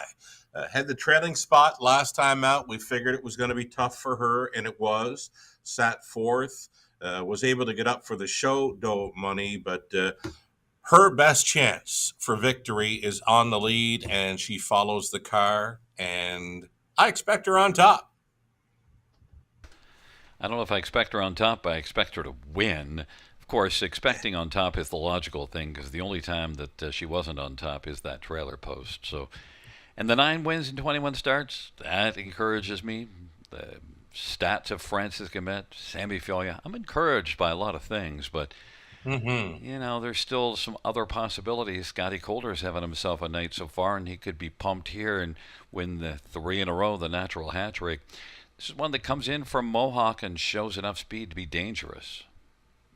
Yeah, starting tonight as well for trainer Dean Nixon. She's been with Pam Forgy for a while now, the daughter of Stay Hungry. I watched her a few times at Woodbine Mohawk Park, and I kept thinking there'd be more to come from her. So just wasn't going to happen for her in her last couple where she's finished fifth. She does show a 1 runner-up finish there lately. That was 3 back, July 3rd, pacing a trip 55. She's going to have to go 54, I think, to win this, but more than capable, we'll say that. Number 2, Century Lunar, is interesting to me because this is one that was very good last year, and this year things haven't gone well, but the last race is the best of the year so far. That's her only top 2 finish at Mohawk in 54. I'm looking for a whole lot more from this one tonight, Gary. And now moves in a spot with the scratch of number 1, gets a rail to work with. It's the second time Lasix angle for me after finishing a decent second in the latest in 54 flat over the big track. Does show 53 speed there, 3 back. And down at the bottom of the card, 53 speed with a 27 and change final quarter. Always love the addition of a Lasix with a horse, first or second time angle. One that you threw onto the bottom of the ticket, number 7, Queen of the Deck, 15-1 morning line. That's sitting at 10-1. I don't know what to make of this one. Last race, the trailer post, I mean, did kick in a bit late. And the one argument you could make was, needed a start, had been out of the box a while. I know her well from London. I've chased her quite a few times there. She normally has a pretty good kick on the end if she's sitting back. She normally does well when racing on or near the lead. It's the outside chance. Now it's post 5, right? Because there is a trailer. The 8, Pretty Missy May, goes from in behind, and it's only going to be 5 on gate. So post 5, what does Lauren do? It's a big question mark. Second longest shot on the board here. Yeah, it looked like an outside post at the time of the draw, but a couple of scratches have changed things, and even post 7 is not a big problem, but post 5 can be a bit better. And Pretty Missy May, should mention, it's the trailer post, and, well, come on, the last couple races were pretty good. Was second, beaten half a length in this class, and yet, well, you're not staying loyal to the Announcers Union. Well, she's another one that does have a pretty good kick on the end if she can stay covered up for a while in here. Thiessen won't be leading this one. got some pretty good speed in front of her with that Century Lunar, who's been on the lead a few times at the big track of Woodbine Mohawk Park. So she's going to get a good shot in here. Definitely a must play on your high five tickets. Well, I used this one for third, so at least I'm showing some Union loyalty. But also, you know what? The loyalty is to the last two starts, second and third. So things have been getting better, and that it is that trailer post maybe follows out the two, stays covered up and gets a big chunk. It's Century Lunar, Night Dancer on the inside, and the center, Stay Pumped to the outside. I Dream of Jeannie and Queen of the Deck in the second tier. Pretty Missy May. It's a field of 6 for race number 5. I Dream of Jeannie has some work to do still to call her the gate. Sammy looking to time the start. And they're at the start of the rough, and I Dream of Jeannie comes blasting through. A well-timed start, Century Lunar. Then Pretty Missy May follows out Century Lunar. Night Dancers racing fourth, and then Stay Pumped and Queen of the Deck. And it is I Dream of Jeannie who established the lead in front by 3 over Century Lunar. Then Pretty Missy May, Night Dancer, and Stay Pumped and Queen of the Deck. And they race their way past an opening quarter with I Dream of Jeannie, 4-5 on the board, and leads as they race their way up towards us. Century Lunar second. Pretty Missy May is third right now, in front of Night Dancer, then Stay Pumped and Queen of the Deck. 6 in a line, heading up towards the half of a 27-1 opening quarter. And now I Dream of Jeannie can look to pick up a second panel breather as there's no one threatening. And it is I Dream of Jeannie getting things all her own way right now. And into the backstretch, half of 56-4, 29-3 second split. Now Pretty Missy May is going to come to the outside, moving first over. Stepping out from third, now takes over second. It is I Dream of Jeannie with Pretty Missy May. Getting pretty close now, is only a head off the front. Century Lunar is third, and now it is I Dream of Jeannie and Pretty Missy May. They're going to go at it for a piece. They race on by 3/4 of a 56-4 halftime. I Dream of Jeannie has a lead of ahead, 1:25-3 the 3/4 time. I Dream of Jeannie being steadily pestered by Pretty Missy May, who won't go away, and Stay Pumped now is pumping hard. And Scotty Coulter is looking to pull the same tactics and come from a bit off the pace and pounce off of two that are battling. And on down the stretch route they come. Stay Pumped keeps on pumping. And Scotty Coulter is having himself a night, wins 3 in a row. Stay Pumped takes the better of I Dream of Jeannie. Then Queen of the Deck and Century Lunar, 155-2. Stay Pumped. Was that the 4th race replay, or is that the 5th race? It looked the same. That was Coulter going on by for another victory, right? He's got the hot hands tonight. The Tan Tornado bringing it to the river.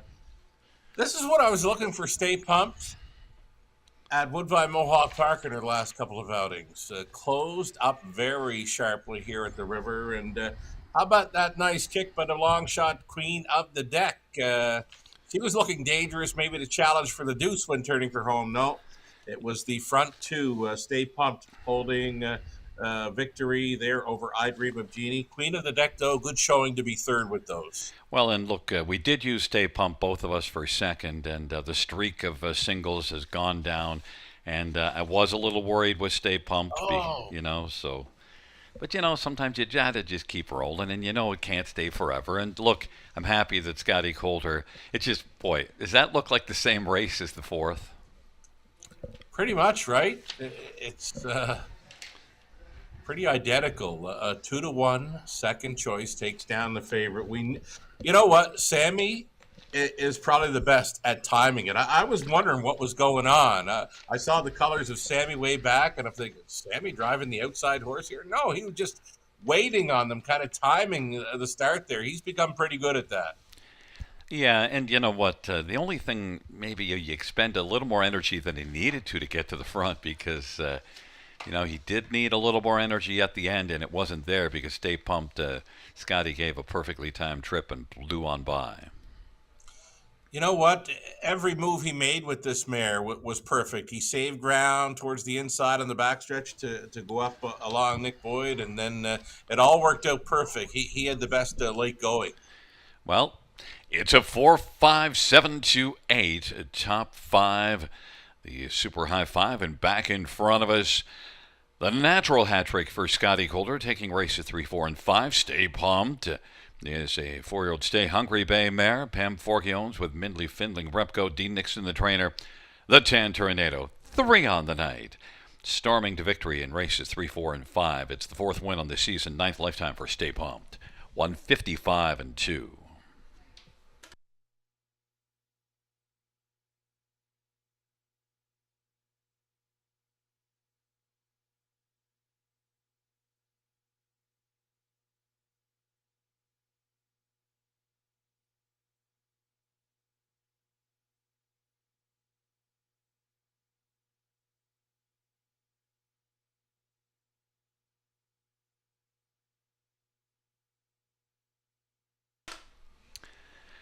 The 5th race, pounds 4, Stay Pumped.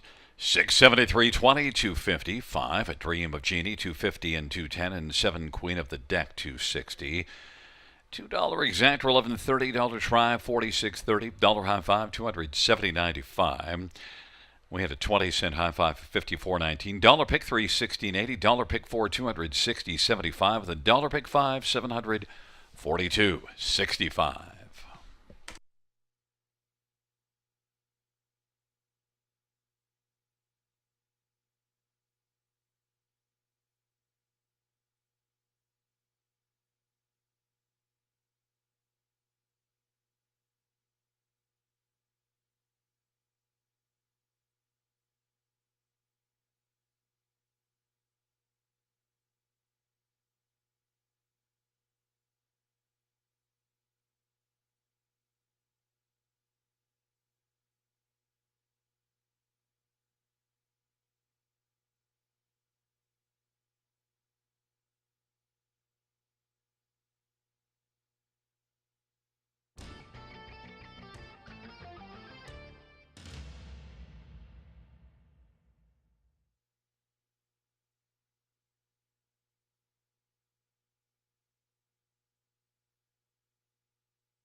Fifth race over, finish from the top is a scratch 4, 6, 1, 2, scratch 3, 5. That's from the top down, scratch 4, 6, 1, 2, scratch 3, 5 on the bottom.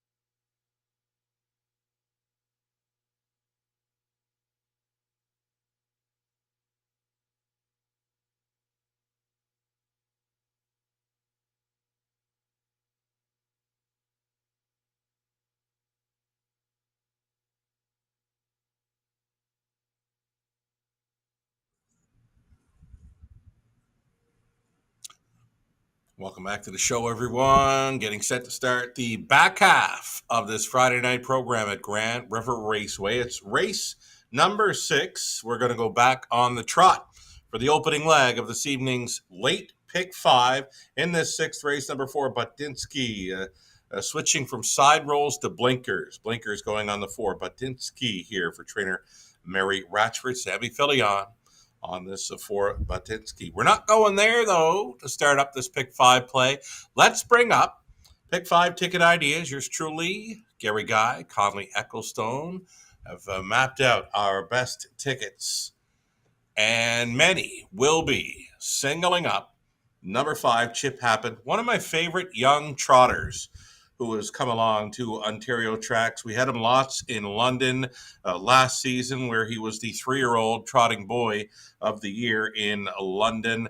And almost perfect this season, right? From 6 outings, 4 wins, plus 2 runner-up finishes. He's been over to Georgian for 1 runner-up finishes. All the rest, the 4 wins and a deuce, have come at Grand River Raceway, including a 155-2 life best, that coming back in late June. So again, he's going to be a single for many to start up this Pick 5 play. No show wagering here in race number 6, and he's likely the reason for that. No show dough on race number 6. The heavy action will likely continue here for number 5, Chip Happened.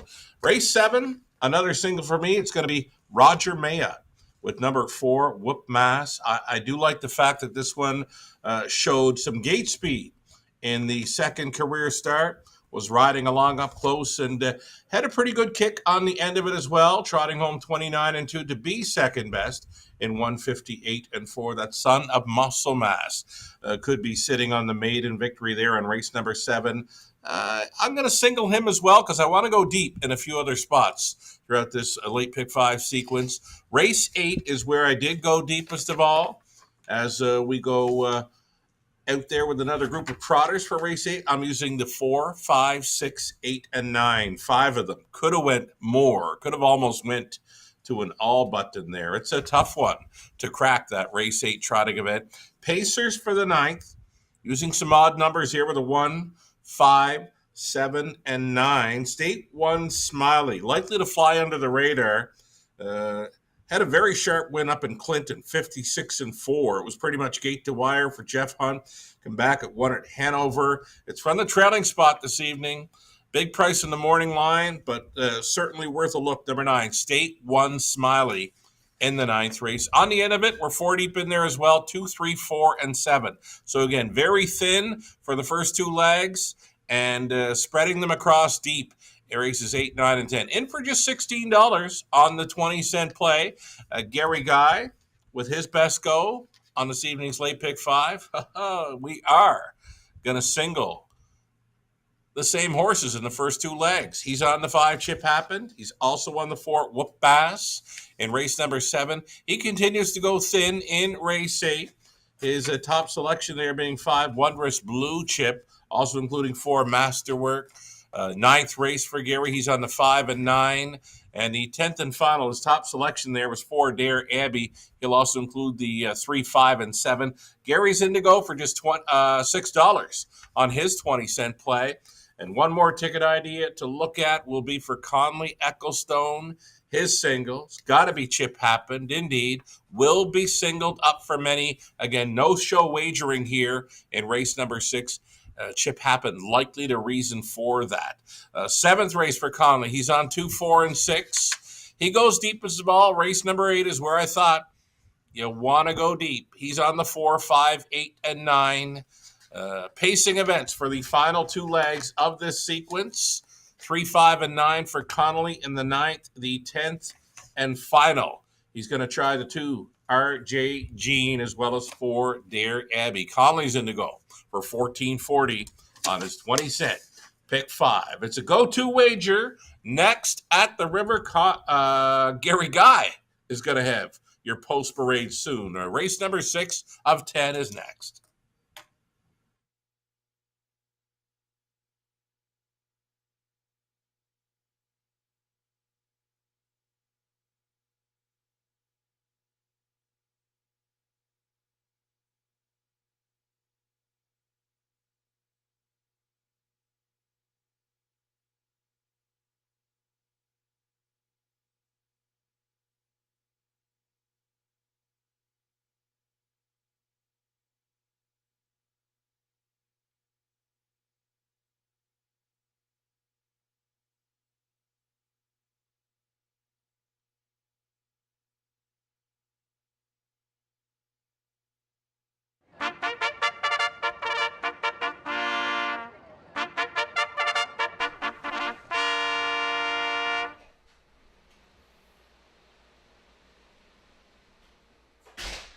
Field for the 6th on parade 1, Vimy Bridgeventi, Jason Ryan for Steve Lawrence and Palmazetti.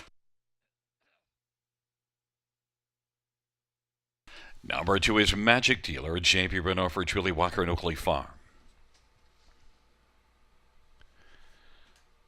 Number 3 is Barzy, Scott Coulter, Steve Coulter.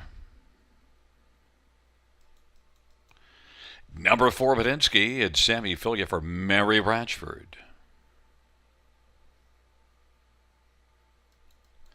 Number 5, Chip Happen, Daryl Cheeson for James McKeag and Jan McKeag-Weischer.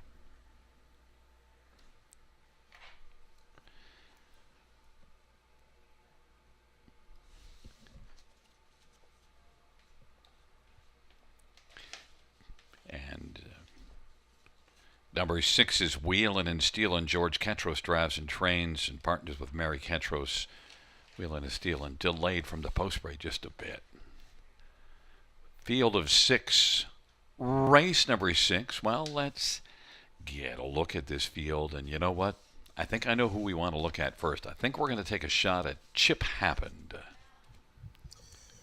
Indeed, he's the one to beat in here. As mentioned, almost perfect this season, Gary. 4 wins, 2 seconds from 6 outings, including his life best 55-2 over Grand River Raceway. I'm not sure how the condition works, right? I mean, it shows non-winners 3 races are 50,000 lifetime. Now the fillies and mares, they're allowed a bit of an allowance there. They can earn 62.5. Chip Happen being a boy, he's up to 59,000. So I'm just not sure how the conditions work. And if there's one thing that I've not questioned, but there's one thing I've wondered about, I guess is a better way to put it, since I've come from Alberta over the last 10, 11 years, just not sure how much Chip Happened can earn at this level before moving on, facing tougher, right? I would think after this one he's got to face tougher, and you know what? At this point, I like his chances facing tougher as well, because it's not just that he's winning easily. If you look at the last 4, they add up to more than, well, look, there's 5, 50, about 16 lengths combined with the 4 races. So they're, go ahead. Another thing to think of, Gary, too, when I noticed the last couple of times when he's been finishing up, it's almost like he's kind of starting to wait on them now. Like, where are they? You know, he needs to meet tougher soon, just to build himself up a little more. I mean, he's winning quite easy. He wants to be finishing up with horses. He needs a challenge right now. Yeah, the horse might be thinking, oh, it'll always be this way. Oh, no, it won't. It's always another one coming along, right? Yeah, and you know, in this race, Magic Dealer is your second choice, and Magic Dealer was second to Chip Happened last time out, and, well, we might get the same exactor. Bert's having a pretty good night, right? He's been first and second with some big price players. Now he's got a 5-2 second choice. So Bert is certainly worth a look for the exactor try with the number 2 Magic Dealer. But right next door to him's the hot hands of Scott Coulter, 12-1 currently with Barzy. Yeah, we did like Barzy 2 races ago to finish second to Chip Happened, and he did. But is your third one Vimy Bridgeventi? It is, too. It is the rail starter. Just because finished ahead of Barzy last time, right? I mean, this horse trotted a nice back half on the wide side. Jason Ryan stays on for trainer Steve Lochran. Vimy Bridgeventi, worth a look at a price. I'd be using this one for the try superfecta. If I wanted to maybe try another one in the play spot instead of the 2, it would likely be Barzy versus Vimy Bridgeventi. Yeah, and Vimy Bridgeventi doesn't leave as well as Barzy did last time out, but right. Got by him. So maybe again, you got to weigh 6th from a favorable post position. Barzy is one that I've liked this one in the past, and Steve Coulter's done nicely. This horse was good last year. Got a little hot and cold. When he's hot, though, he's really capable. And he does look really good here coming out of the post braid, right on the bit for Scott Coulter. I think Barzy's best chance is to head for pylons, grab a helmet, and follow it as long as he can, and maybe a big push through the stretch into the mile. Well, at least, Tony, you do get the hot driver coming in with 3 straight wins, looking to Yeah. see can you make it 4 in a row for the Tan Tornado. And Steve Coulter, he's got some numbers again. He always puts up numbers. He got 400 training average. Smaller barn, but yeah, he sends him out ready to rock and roll. So we'll see if Barzy can be That's the factor true. on the exactor. But I think at this point we're just watching to see how it happens again for Chip Happened in this class. And see if at least somebody can make it close. 1-2 with Chip Happen. It's a field of 6, Sugar. Yeah, I do like Chip Happen. I mean, he's almost perfect this season. Really nice gated trotter. 1-2. Expect this to even drop as we get into the start line. It's that field of 6. Vimy Ridge Venti, Magic Dealer on the inside. In the center, Barzy and Padinsky. To the outside, Chip Happen and Wheelin' and Steelin'. The 6th race is the Rotary Roundabout Trot. And the field for the 6th race. Field for the 6th is at the start of the rough, and Chip Happened is going to blast out right away. Magic Dealer, Wheelin' and Steelin' Padinsky, then Vimy Ridge Venti, and Barzy is going to take back and trail the field. Chip Happened was able to happen up and grab the lead with relative ease and is in front 1.5 lengths. Magic Dealer angles out, and Daryl Thiessen looks over his right shoulder. Really? You're coming? Okay. Chip Happened on the inside and Magic Dealer on the outside. 27-3 the opening quarter. And Chip Happened presses on and Magic Dealer is back into the pocket as they race their way up towards the half. Wheelin' and Steelin's racing position 3rd. Badinsky, Vimy Ridge Venti, and Barzy is trailing the field 27-3 opening quarter, and Chip Happened has the lead.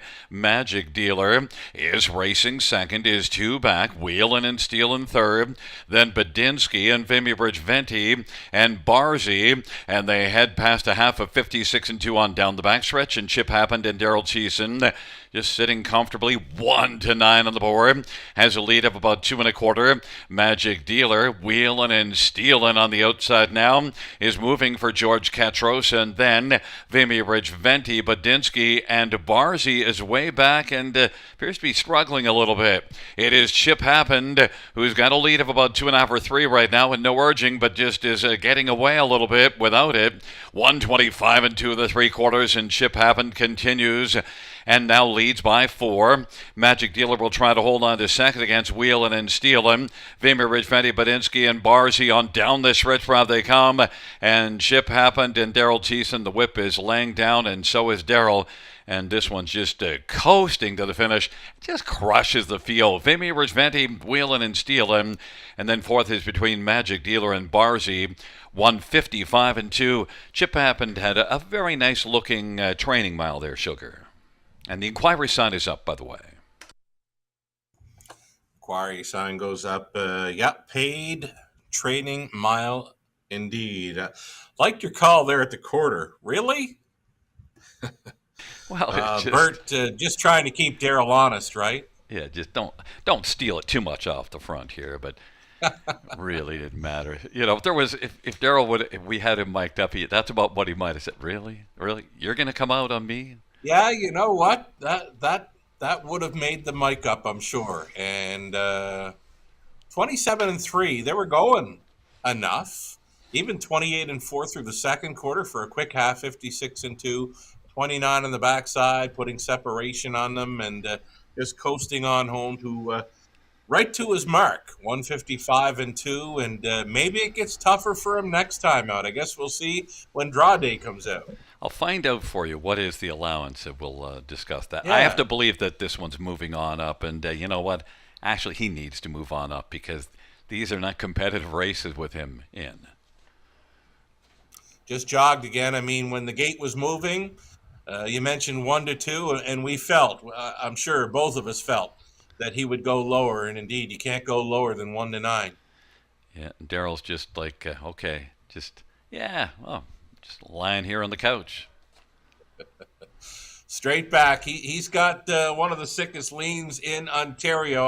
I don't know how his back is following a night of racing, but he's got that lean happening, and he's always had that in the driver's seat. I think the first guy I ever saw with that lean was Dave Smith.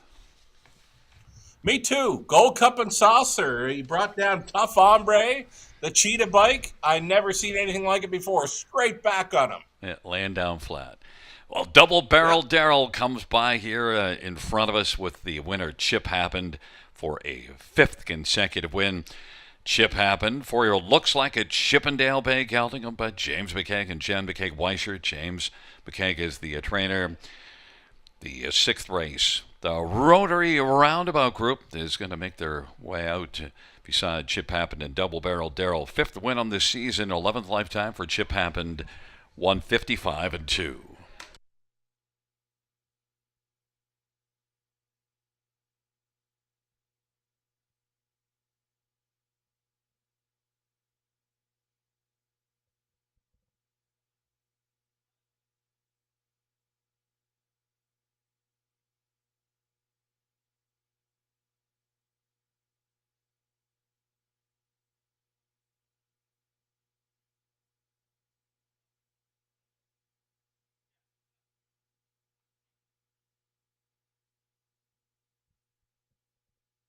Fans note, disregard the inquiry sign. There was a technical malfunction. No inquiry. And the sixth race will go official.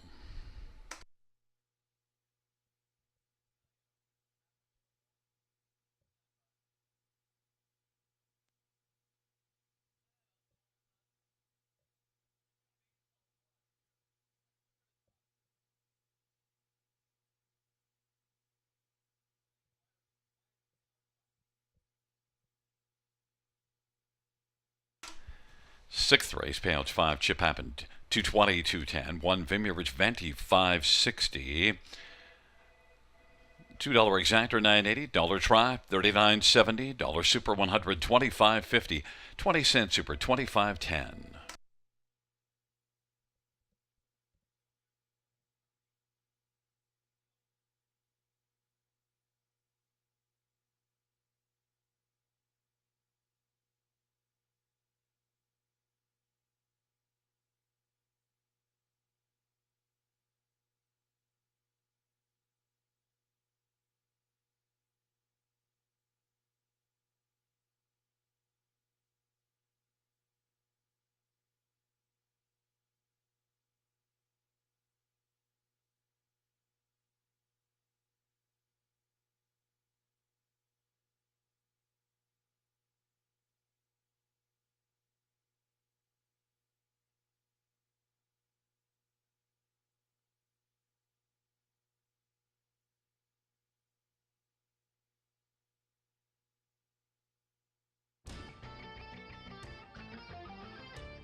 sixth race, order finish from the top. 245613. That's 245613.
Alrighty, we've got about 3 minutes now to talk up late pick four at Grand River Raceway.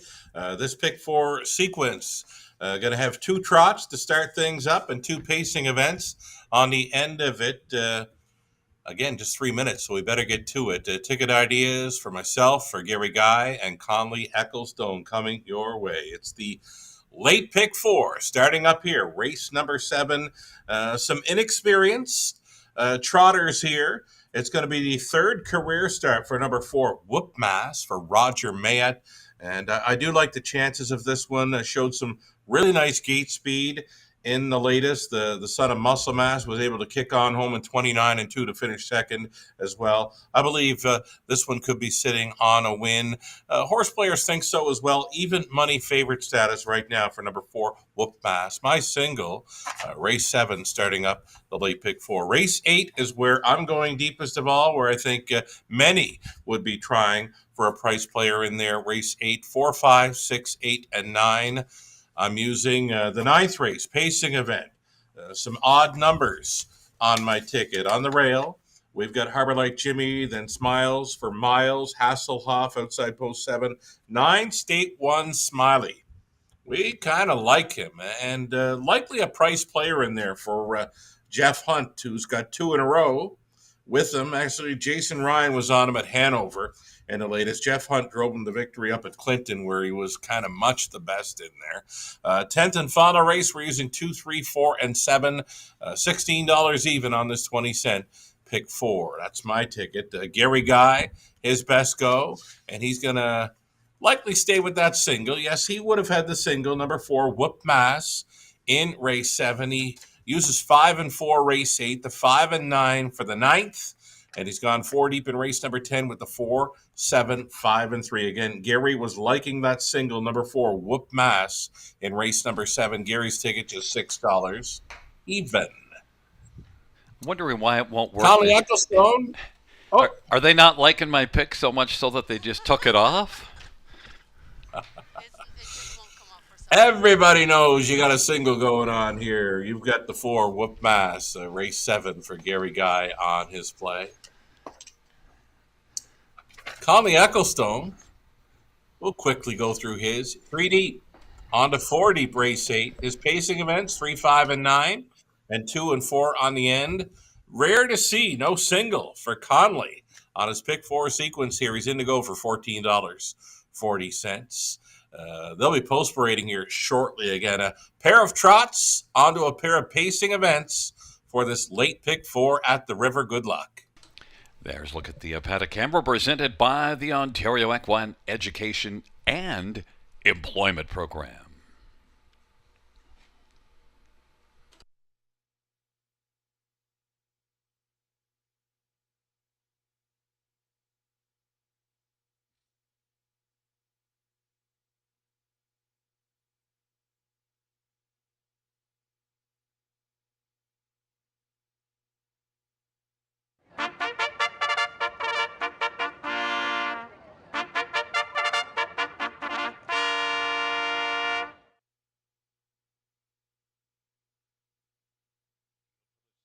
Field for the 7th on parade 1. My Time, Your Money. Rob Jenkins Jr. drives trains for Felix Marion. Number 2, Casual Guy. Lauren House for Cassidy Schneider, Colonel Schneider Jr. Number 3 is Charlie Cheeks, Scott Kohler, Shane Weber, and Tom and Elizabeth Rankin. And number 4 is Whoop Mass. It is Roger Mayotte for Justin Time Stable and RAW Equine and Ben Woodry. And number 5 is Special Set J. Be run over Julie Walker and John Burns. Number 6, Poppin' Bottles, Sean Stacy for Mark Stacy and Diane Bertrand.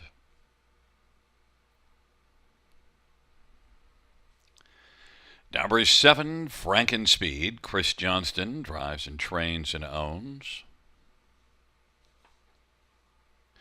And number 8 is Hey Trixie, Mark Hetzel for Dean Lockhart. And number 9 is Charbo Chip, Tom Smith for Jane Walker and John Ryer. Equipment change, open bridle to blinkers. Field of 9 maiden trotters. Well, let's get a look at this field. And number 4, Whoop Mass, is the one that we both like in here. Looks to me like it might be time for a big can of Whoop Mass for Roger Mayotte in here. Yeah, we both see this the same way. Both of us using him as a key player for our multi-leg wagers here in the late going. For me, it's the gate speed factor. You've got inexperienced trotters here, as you mentioned, maidens. If you can get off the car and sit 2 1/4 in 29-2, well, that's good enough for me to expect Roger to maybe send this one out again to be on or near the lead.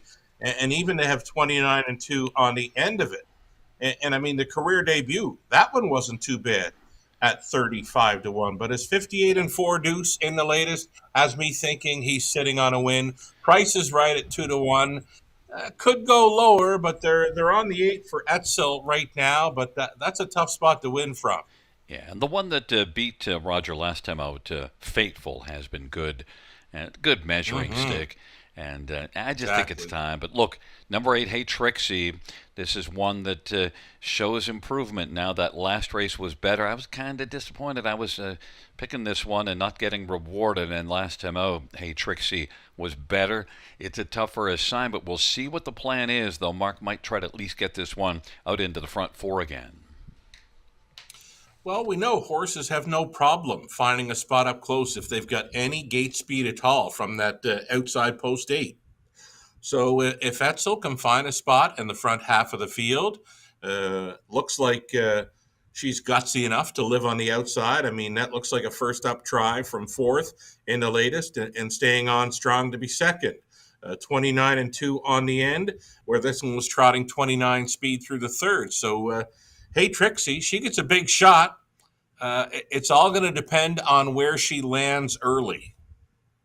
Your next one is one that I can see some good reason. And, of course, now with Scotty with 3 wins on the evening, the reasoning gets even stronger. But Charlie Cheeks, tell us about it. Well, it's 2 minutes flat over Grand River Raceway. He was making a nice push through that 3rd quarter last time where they got up there in 127 and change, and there's not a whole lot of them that would have been at 3 quarters in 127 in any of their recent starts. And now it's the 2nd time Lasix angle. And after halfway through the card, we've seen Scott Coulter win 3 times. So everything is going right maybe for number 3, Charlie Cheeks. If there's an upset factor, this is it. I think there's another good factor, too. This one was off more than 3 weeks before the last start, and now comes back 11 days later. So a little tighter rotation. So probably... Just one more bit of info that puts him in a great spot here. Yeah, I think just that tighter rotation helps as well. So this one might be gaining in fitness. It's just a 5th career start. And number 6, Poppin' Bottles. Sean Stacy is still on this one. Look at this, $170,000 yearling purchase. Yeah, popped off stride last time, but this is one that's meant to be a good one. It races out of a barn that's had some nice trotters, Sean Stacy, over the years.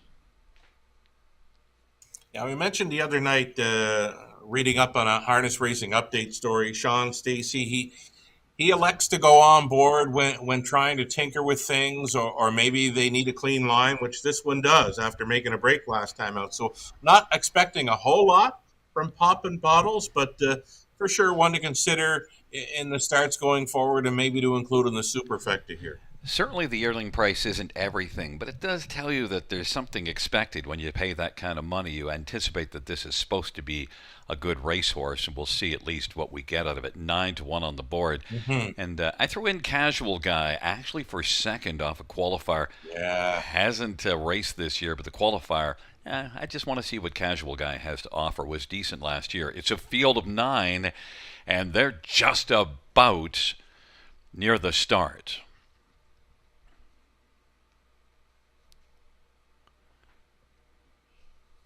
And Hey Trixie and Frankenspeed spot the field about 4 or 5 lengths, and first out is Poppin' Bottles.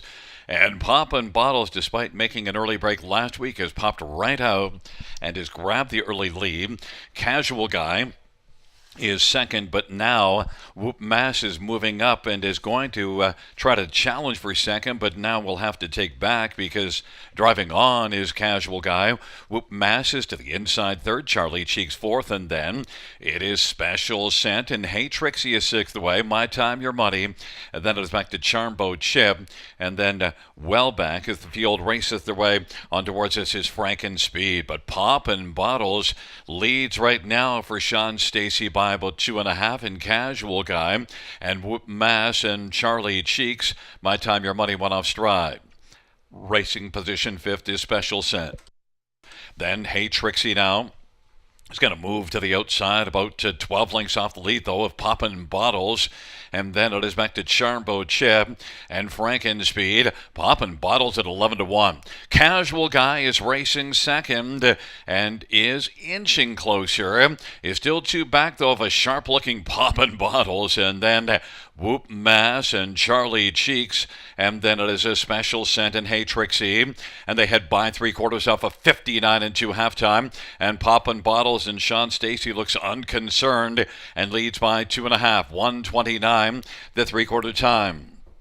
Racing second is Casual Guy, then Whoop Mass on the outside third, but not closing ground just yet in Special Scent, and then Charlie Cheeks and Hey Trixie, but Poppin' Bottles on down the stretch drive, and Poppin' Bottles is still going well. Poppin' Bottles, well, Sean looks over his right shoulder, but there's not much to see. Charlie Cheeks kicks in late, but is going to finish a closing second, then Whoop Mass and maybe Special Scent, but mile of 159 flat. Poppin' Bottles was one that, well, uncorked a pretty strong effort here in the 7th race, and Sean Stacy wanted to see what's going wrong with Poppin' Bottles. You know what he saw tonight?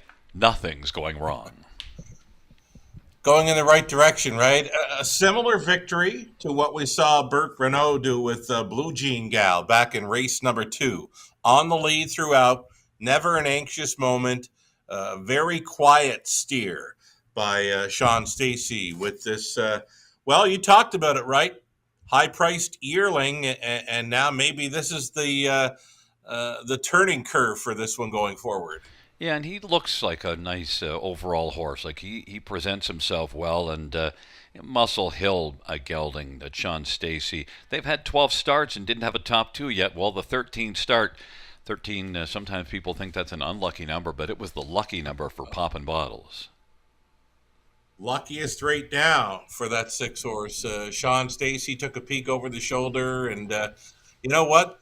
There, like I said, never an anxious moment. This horse won quite easy. Yeah, and just, I mean, you know that there's something in there. Like I said, I like looking at those yearling prices, not because they tell you everything, but at least they get you staring a little, looking a little longer and seeing, well, just what have we got going on. If you look at that start July the 11th here, pretty substantial back half of 58, and he showed it all there tonight, though. So if you were backing Poppin' Bottles, you got yourself a decent price, 11-1 winner. Yeah, you know what? I enjoy seeing the yearling prices in the program and where they were purchased as yearlings, and even those baby races at Woodbine Mohawk Park a month ago with Primetime Racing. This season, I really tuned in to the baby races, so everything is going well for the babies when they're making the races and when they're picking up their first career victories. And it's great to see, when owners dive in, spend a lot of money on a yearling. They want to see it win, of course. So here's the first of what could be many for Poppin' Bottles. Interesting to see if Sean drives next time, because you said he drives when there's something to check out. There's not much to check out now. Indy. And it is Poppin' Bottles back in front of us, a 3-year-old Muscle Hill Bay gelding, owned by Mark Stacy and Hudson Stennevards and Diane Bertrand and Dale Larson. Sean Stacy, the trainer and the winning driver. Poppin' Bottles pops off a mile of 1:59 flat to win in the 7th race.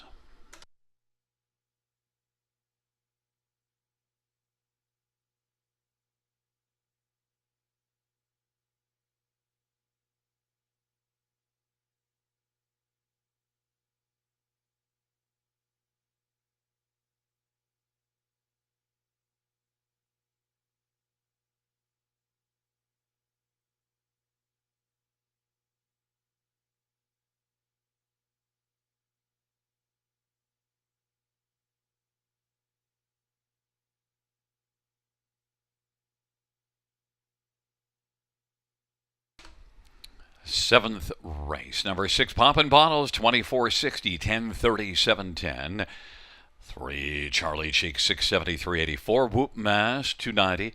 $2 exactor, 218.80. Dollar Try, 244.15. Dollar Super, 1359.40. 20-cent Super, 271.88.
Seventh race, order of finish from the top, 952-341-768. That's 952-341-768 on the bottom.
Winbank Farm graduates have earned close to $465 million and have won nearly 50,000 times, selling yearlings eligible to Delaware, Indiana, Kentucky, New Jersey, New York, Ohio, Ontario, and Pennsylvania, producing yearlings from outstanding sires including American Ideal, Bettor's Delight, Cattle Wash, Courtly Choice, Father Patrick, and the Great McWicked. For more information, winbackfarm.com.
Field for race number 8 on Parade 1 International Love, Anthony Hahn for Robert Kyle Fellows and Yolanda Fellows and Robert Van Camp.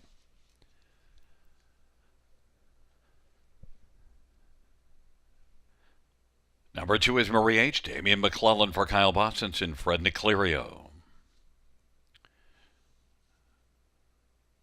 3, That Dude, Jason Ryan for Doug Bowens and Russell Taylor. And 4 is Masterwork, Sammy Filia for J.F. McGuire and Jean Allaire and Gino Bilodeau and Anne-Marie DeVers and GT Stables. And number 5, Wondrous Blue Chip, Paul McKenzie for Luke Blade, Determination. Number 6, Uncle Douglas, Mark Etzel Drives and Trains for Rick Ryer and Paul Burbrecht. Number 7, Twist of Tabby, Jay Harris for Caitlin Graham. Number 8, It's Not My Vault, Austin Torrey for Kim Baxter and Coyote Wind Farms. And 9 is Stonebridge Glee, Daryl Thiessen for Jacob Roberts and Russ Ellis. Field of 9, race number 8. Number 4, Masterwork is adding blinkers. Let's get a look at this field. And we're going to start with number 4, Masterwork, 4-year-old Muscle Mass. And I anticipated the money being pretty similar between the 4 and 5, and it hasn't quite gone that way just yet, Sugar. Masterwork, your top pick as well as Ken Middleton's. Yeah, I really like his chances in here. I mean, second best to Wondrous Blue Chip last time. I mean, Wondrous Blue Chip went to the front and just sort of bottomed out the field, right? 8-1 on that occasion. Right now, 6-5. I can't get there at that price. So No, Masterwork right now is the best value on the board at 7-2, and McGuire opts for the blinkers on tonight. Sam Filion driving. When this horse minds his manners, he's almost like a preferred trotter. I mean, he's got a big motor under the hood, Gary. And pretty consistent, 12 out of 18 on the year in the top 3. You see that break at Georgian Downs July the 1st, but has liked it here. In his last 3 here, 2 wins and a second beaten half a length to Wondrous Blue Chip. So Masterwork, if you could hold on to 7-2, I think it's going to drop from there, but 7-2 would be a lovely price. At this point, no lovely price and 5 Wondrous Blue Chip. And look at $205,000 yearling purchase that, had a couple of wins as a 2-year-old, and just we're waiting to see it. Wasn't racing well here or at Mohawk, but then came here last time out, and it showed up. Did show up. I mean, the son of Father Paddock. I mean, even the morning line man made this one the favorite. I just don't get it. He's never been the favorite in any of his program lines, and just holding on to win 8-1 last time. I mean, I figured his odds would be 4-1, maybe 7-2 at best, but right now at 3-2, the 5 is overbet. Well, and of course, Luke Blade does draw a lot of attention because he has had a lot of success over the years. So, Wondrous Blue Chip Sure. and Paul McKenzie, more than 9,000 driving wins. He's made it to the winner's circle a time or two. Wondrous Blue Chip is sitting at 8-5. Number 8, It's Not My Vault. Don't fall asleep on this one. Was in the gold last time out. Only got a 6th, but that's an OSS gold. A 3-year-old and a mile of 56, which compares with the first 2. Yeah, and a catch driving assignment here for Austin Sorey. I'm not sure what to expect from this daughter of the bank. She had a really good meet at the River last season, a 5-time winner. Many of those wins were at Grand River Raceway. Winless this season thus far. So there's plenty of talent here with this filly. She's second best too, back in 56-3. It's a tough ask for her to finish in the top 2 here, but I don't mind her for the try in Super. And Sammy probably had a choice with It's Not My Vault and Masterwork, and drives for Jean-Francois McGuire. Gives him a lot of live mounts, so he stays with his money machine. Masterwork 7-2. How about number 9, Stonebridge Glee? On Post Parade, he had the best look. I mean, if I had to make a Post Parade pick, it would be 9, Stonebridge Glee. He looked that good. nice and relaxed here, leaving from the back tier spot. Likely to sit midfield off the pace. I love this horse tonight, and I love that price. 6-1. My post beret pick. It was beaten only two last time out, and certainly could build off of that. Comes back 7 days later. Now was out 14 before the last one. I threw in Uncle Douglas into the third spot and was second here in a nominators of two races back. And last race was right there, beaten on length and 3/4. In fact, was in front of Stonebridge Glee. So we'll see what happens. It's a field of 9, but you are holding on to 7-2 on Masterwork, and I got Wondrous Blue Chip at 9-5 as they're taking up their positions. International Love, Marie H. and that dude on the inside. Masterwork, Wondrous Blue Chip in the center. Uncle Douglas, Twist of Tabby, It's Not My Vault on the outside. And Stonebridge Glee from the second tier. It's a field of 9 for the 8th race. They're nearing the start. They're at the start of the rough, and Twist of Tabby is going to come out very strongly, and Marie H. also. It's Not My Vault into the front 3, then Wondrous Blue Chip and International Love, then that dude. Masterwork is currently working 7th, then Stonebridge Glee, and Uncle Douglas. It's Not My Vault, and Austin Sorry is going to send this one sprinting right out to the lead, and racing second is Twist of Tabby. Then Marie H. and Wondrous Blue Chip is still pressing on the outside and being followed on the outside by Masterwork as they race off the turn, but it's Not My Vault who's got the lead. Twist of Tabby is racing second. The two outside posts have the top 2 spots right now, and now Wondrous Blue Chip is moving up and being followed by Masterwork, and on the inside Marie H. opening quarter 28-2. International Love is 6th. That dude is back racing position 7th. Then Stonebridge Glee and Uncle Douglas. It's Not My Vault at 13-1. Wondrous Blue Chip on the outside is working first over and hasn't seen the inside, I don't believe, and is in front of length and 3/4. Twist of Tabby third. Masterwork is on the outside racing fourth. Then Marie H. and back to International Love and that dude, and Stonebridge Glee and Uncle Douglas. Might need to cry to Uncle right now. They lead on by 3/4 off a 57-2 halftime. It's Not My Vault. Wondrous Blue Chip just keeps on getting closer and chipping away against It's Not My Vault, and Masterwork is getting up closer within working distance now and is going to be sent out 3 wide as Wondrous Blue Chip is even alongside with It's Not My Vault. Then it is Masterwork, and out wide International Love is looking to get into it, and Twist of Tabby on the inside on down the stretch ride. Wondrous Blue Chip has the lead. Wondrous Blue Chip. Here comes International Love on the outside. Wondrous Blue Chip. Wondrous Blue Chip wins it. International Love was second. Masterwork third. 157-3. Wondrous Blue Chip. The money came for Wondrous Blue Chip and is going to get rewarded, but it's just 8-5, Sugar.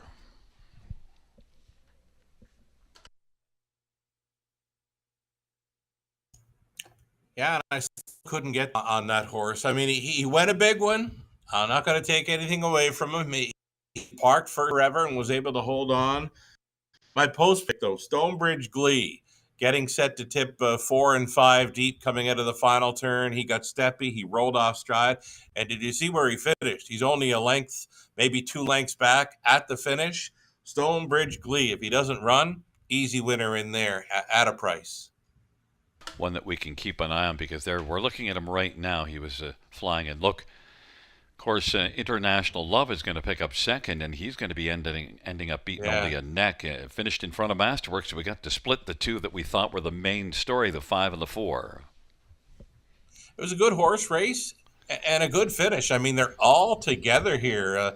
There were many chances when turning for home. Even the filly, It's Not My Vault, goes a big one, but the biggest ribbon, the brightest ribbon, would go to the 5, Wondrous Blue Chip, after parking first up forever, was able to survive that trip and win, doubling up in 57-3 at 8-5. And Paul's one that does know and love to tuck a horse in, but just that situation never arose, so just kept working away on the outside, and of course he knows he's got a fair amount of horse sent up by Luke Blais, but you would have liked a better trip, but you know what? Doesn't really matter because the result worked out. I think many of them, Gary, off the car, were surprised to see the filly leave from post 8. Austin Sorry center on out of there. So there was quite a few of them wondering what their options were going to be going around that opening turn. Well, Paul just said, "Well, I'm going to leave this fella on the outside and keep on coming," which he did. Wouldn't let up, wouldn't give up, and reward it with another victory. One thing the veteran hands do is he's on the outside, but he's not pressing him. He's just letting him keep coming forward. Right? Yeah, it was pretty good rating on the outside. I mean, if you know you're parked, I think the best angle is just to kind of float, and let the horse do his work. And when the horse decides to roll and put in his best effort, he'll do it. That's what Wondrous Blue Chip did. It's a 5-1-4-8. Top four and number 5, Wondrous Blue Chip, a 3-year-old Father Patrick Bay gelding. Back-to-back wins for Wondrous Blue Chip. And it is a 4th win lifetime, 2nd this year. Wondrous Blue Chip, trained by Luke Blais for Determination Stable. Paul McKenzie with the winning drive. Wondrous Blue Chip, 157-3.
Eighth race payouts 5 Wondrous Blue Chip, $5.34.20 and $3. 1 International Love, $6, $6.34. Masterwork, $2.60. $2 exactor, $55.80. Dollar Try, $60.60. Dollar Super, $203.65. 20-cent Super, $40.73.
8-3, sort of a finish from the top is at 286 319 546. That's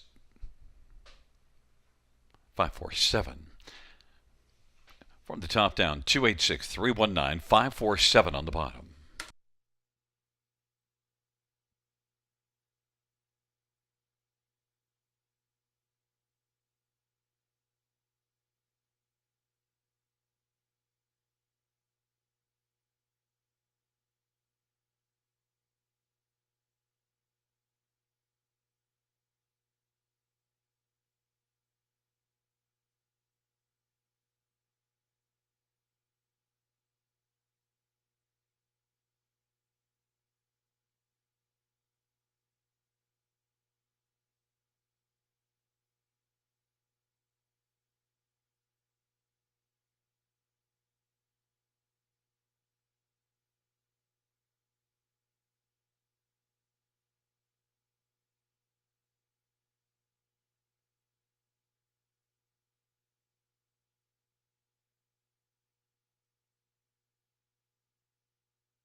Field for the ninth on Post Parade.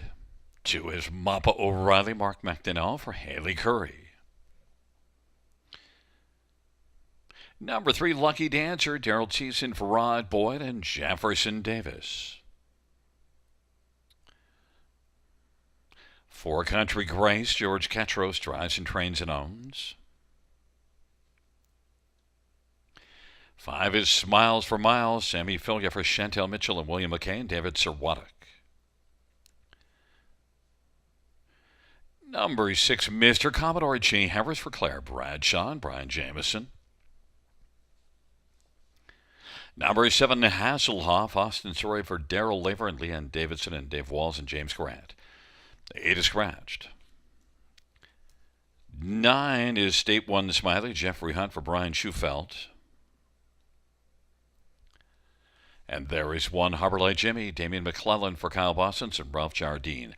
Field of 8. Let's get a look at this field. And well, Sugar, the two of us, along with most of the fans, are on 5 Smiles for Miles.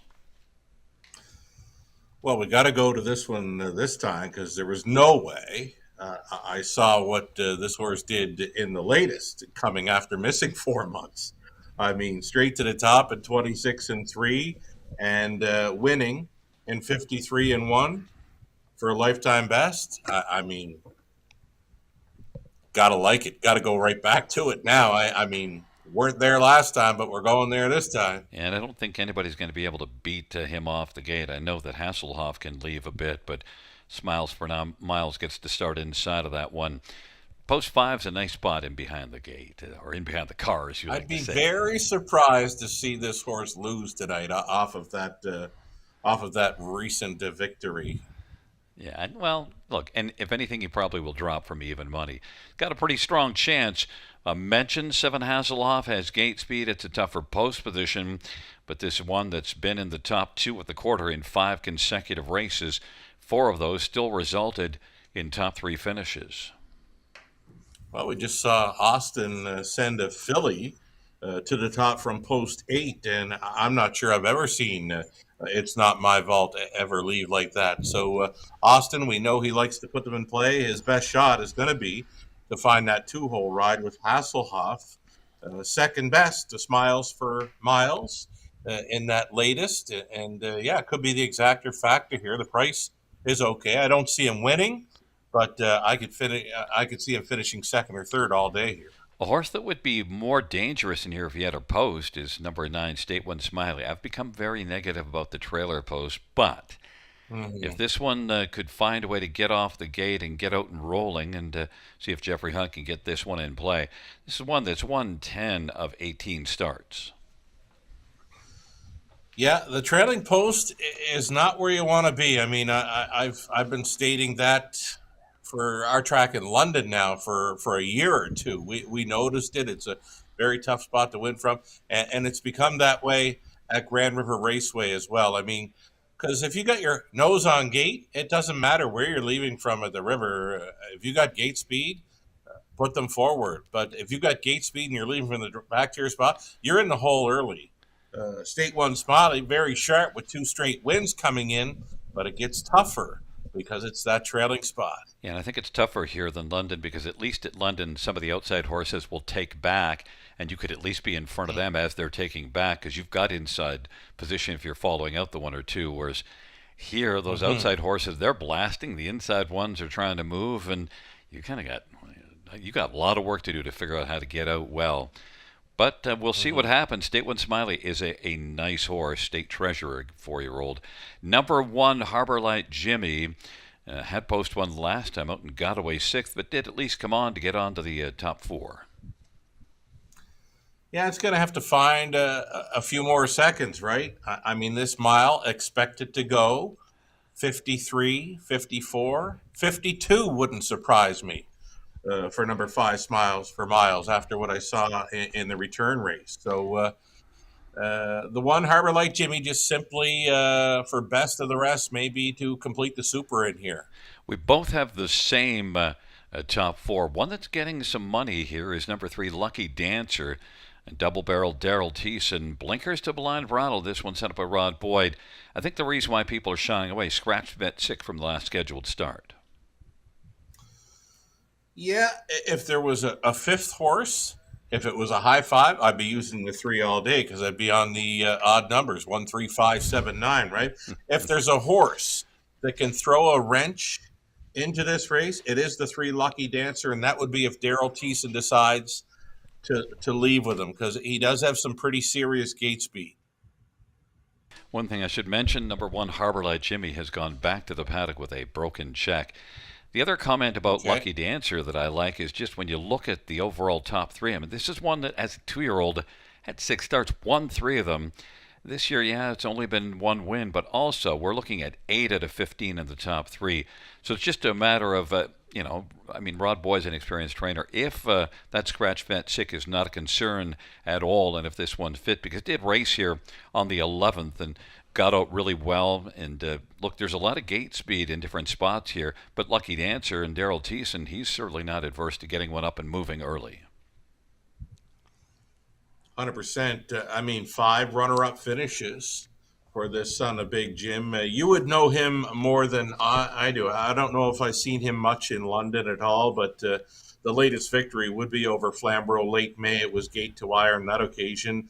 Was able to get to the quarter 28 from post 6, able to finish up in 28 and change. The surprise for me right now is the 5, Smiles for Miles, holding it 8-5. I honestly thought this horse would be 1-5 following that victory last time. Yeah, and it wasn't just a victory; it was a victory in 53-1, and wasn't tested late in the mile. I mean, was pretty comfortable. Hasselhoff does come on to finish second, but Hasselhoff wasn't a threat to catch Smiles for Miles. Hasselhoff is sitting at 9-1, and yet we both like this one. I want to see what kind of trip State One Smiley gets. Mappa O'Reilly is one that was third in that race with Smiles for Miles last time winning, and Hasselhoff was second and sitting at 18-1 off of back-to-back thirds. I don't know. You can't like them all, but if there's a horse that we're overlooking, and now when you look at the prices on the tote board, Maybe you sneak that one somewhere into the top 3 or 4.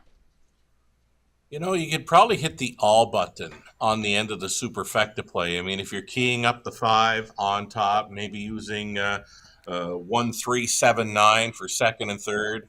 Uh, I'd be using that all button for fourth and D, because even the four, Country Grace with Ketros, could find a spot in here, as he showed 54 speed in the past over Grand River Raceway. But Mappo O'Reilly, if he can find a spot up close for Mark McDonnell, he'll get a big shot at a top 3 or 4 finish here.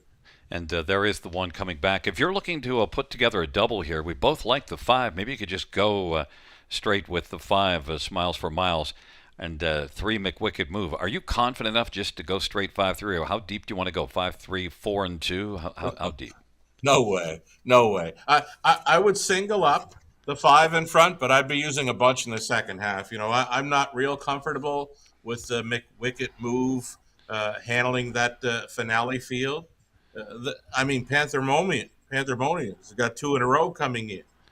So I'd be putting the 5 on top, keying the 5 in the front half of the double all day, but I'd want 4 or 5 of them on the end of it. And those 4 or 5, the 5 you do have there are the, you got the 1, 2, 3, and 4, and then you're in with Panthermonium. So the inside 4 in Panthermonium, if somebody's looking to stick 5 on there with Smiles for Miles, would be a double ticket that I think would have a decent chance. I think the one that maybe would be the longest price in that bunch might be RG Gene, the 2-horse. Yeah.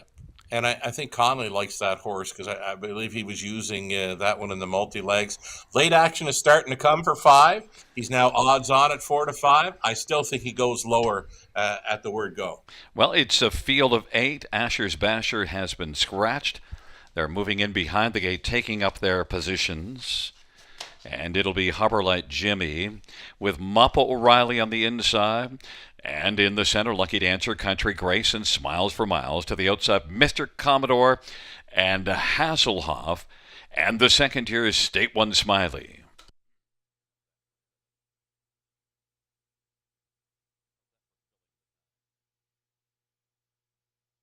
And it looks like we have a starter's recall. Lucky Dancer might have been part of the reason for the recall. We'll find out in a second.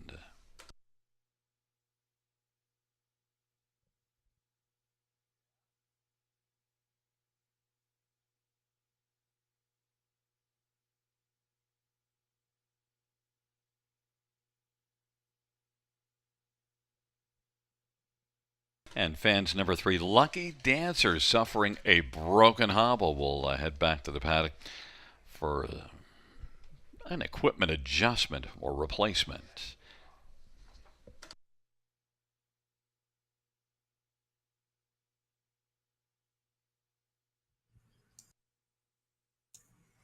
All right, so you mentioned broken hobble, Gary. That could take some time here. So the windows will still be open and selling, of course. The 5, Smile for Miles, really grabbing on there for Sammy Filion behind the gate when they were getting set to roll. Even Jay Harris, I think, was trying to time it with Mr. Commodore, because he had to grab up in a big way. More chance to get down that double play and into race number 10. We do like Smiles for Miles, and if somebody's looking to play that high 5 into the 10th race, you said you thought it was pretty wide open. One area where we disagree, you went with McWicked Move. I only used that one for 4th, and the last couple starts were better.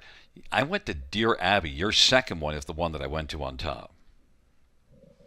Yeah, she went a tough trip. First up for a long ways, right, in the latest, and still was able to clock up a mile in 55 and 4. So, yeah, I'd likely be looking at boxing up the 1, 2, 3, 4, and 7. I guess if there was a key player, I don't know, maybe I'd put the 3 over the 1, 2, 4, and 7, or the 4 on top. Like, for me, it's either the 3 or 4 in the finale, but a box doesn't look too bad either. That's the thing about a high 5. You can do lots of things with it. The more numbers you add to it, of course, the pricier it gets. But some of my best returns have always come back on the high 5s. The multi-leg wagers, not so much. I've done pretty good with triactors, but and superfectas. But that high five, biggest ticket I ever cashed, came back on that, a 20-cent play. Took a pull shot one night at a track south of the border.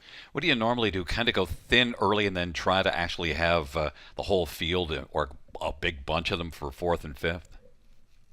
I like to use a couple of them. Like I'm saying in race number 10, I do like 3 and 4 for the top 2 spots. So I'd probably be playing them for first and second. They're going to be favorites in there. Then I'd look for some really good value players, maybe to throw in underneath for the third and fourth spot. And I've mentioned it a number of times. The all button on the high five for the fifth and final spot, never a bad idea. In fact, I think it's a go-to if you're playing that way. If you're keying a few horses for the first couple of spots, like 3-4, 3-4, 1-2-7, 1-2-7 with all.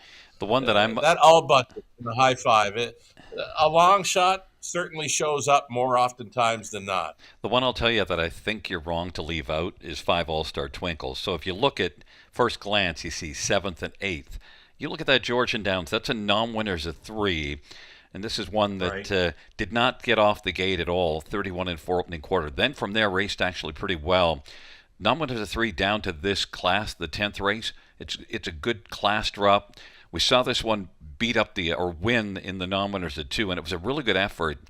June the 21st at Georgian Downs. And then since then, had a couple tries at Mohawk. Went fast enough, 53 and 3 to finish fourth. Yeah. All-Star Twinkle has flashed, and of course, you also get Scotty Coulter looking for a fourth win of the evening. Already has 3 in the bank. Well, if I'm being honest, Gary, I could tell you I did have 5 circles for race 10. They were on the 1, 2, 3, 4, 7.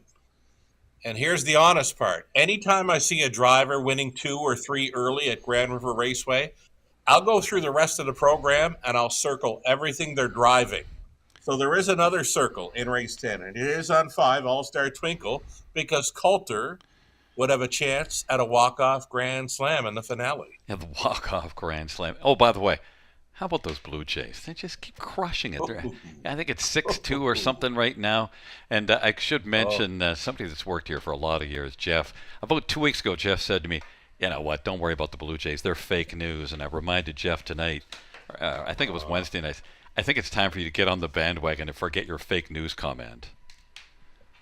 Well, Blue Jays in 30. The Jays in 30, I love watching it because you can catch a lot in just a half hour. They blew the Tiger. Was it Detroit they played yesterday? They blew them away yesterday. But I'm told they've got a pretty good pitcher for tomorrow, Detroit. Yeah, well, or maybe it was today. Yeah, no, I think it's tomorrow. I think they're playing 3 games down there, right? 4, but that'll be the third of 4. Beware tomorrow for the Tigers. Good thing with Jeff, he said, I love being wrong when it's my team I'm wrong about. So at least he gets to be on with a good team. But as far as the Blue Jays being fake news, that comment is fake news. They're just about nearing the start. We'll see if the third time is the charm. Or second time. We had a earlier delay. Field for the 9th race. There at the start and off, and Hasselhoff is going to sprint out with Smiles for Miles and Lucky Dancer. And then Country Grace and Harbour Light Jimmy and Mappa O'Reilly. State One Smiley and Mr. Commodore. Smiles for Miles leads by about 2.5 or 3. Lucky Dancer. And then Hasselhoff. And racing forth is Country Grace and then Harbour Light Jimmy and Mappa O'Reilly as they work their way past the opening quarter, and Smiles for Miles drop down to 2 to 5 on the board.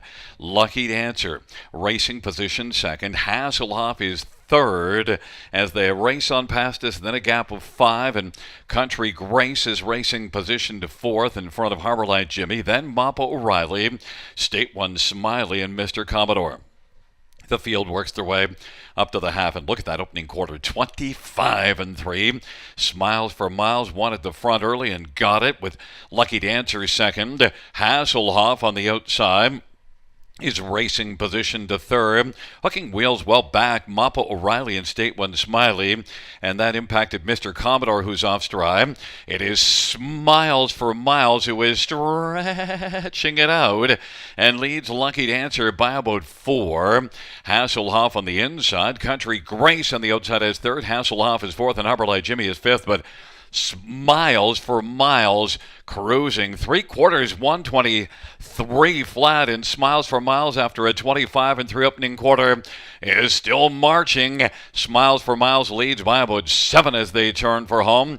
Harborlight Jimmy trying to grab second as they come on down the stretch ride. Smiles for Miles and Country Grace with Harborlight Jimmy. Smiles for Miles has got this one. Then finishing second, Country Grace, Harborlight Jimmy, and Hasselhoff 153 flat. Smiles for Miles was, in a hurry to get his work done early. He had to wait a long time for the start of the race number 9. I guess it bothered him because I want to get this over with. Big Trip bottomed out the field, right? And the recall may have taken a little away from him. I mean, it didn't take anything away from his opening quarter, right? He was lit up 25 and 3. But if that recall doesn't happen, he might have been sitting on a 51 or a 52 trip tonight. Because I've always been told that a recall will take some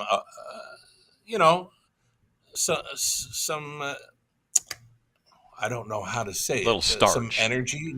It might use up a little bit of energy because they're fighting a bit. I mean, this horse was pulling quite hard when recalling, as was the 6. Yeah. So, I mean, 25-3, 54-3, 123, and then his strides were shortening up on the end. So he was running a little hot in the early part of the race, but does go right back to what he did last time out. He fooled me last time. Wasn't going to fool me tonight. The players were on him quite heavy. 153 new mark, but again, if there's no recall there, 51 or 52 likely would have been a possibility. Yeah, some of those veteran pacers, the 12, 13, 14-year-olds, they got a recall. Like, yeah, whatever. We'll go when we go. Yeah.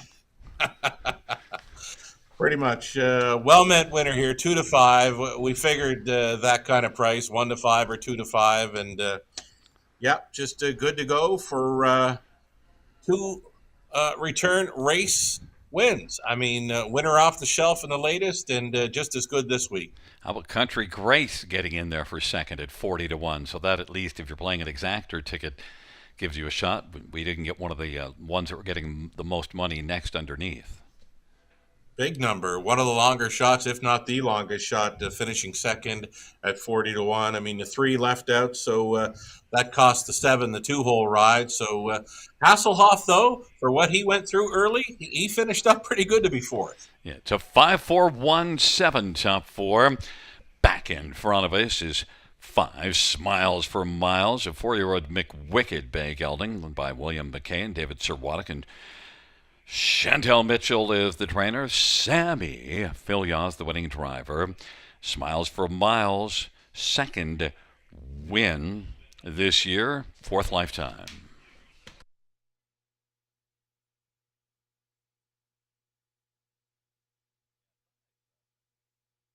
Fans will have an inquiry into the stretch drive. Possible interference by 4 Country Grace on 1 Harborlight Jimmy.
Fans note that number 4 Country Grace, who finished second, will be placed back to third.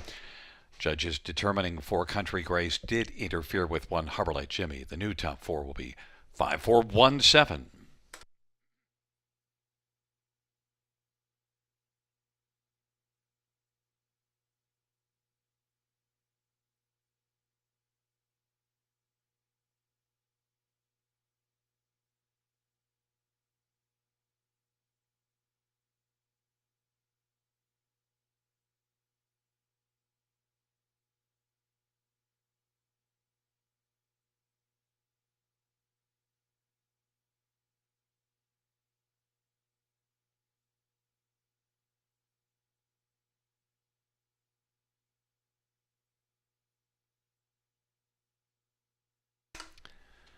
Ninth race, payouts 5. Smiles for Miles, 290, 250, 210.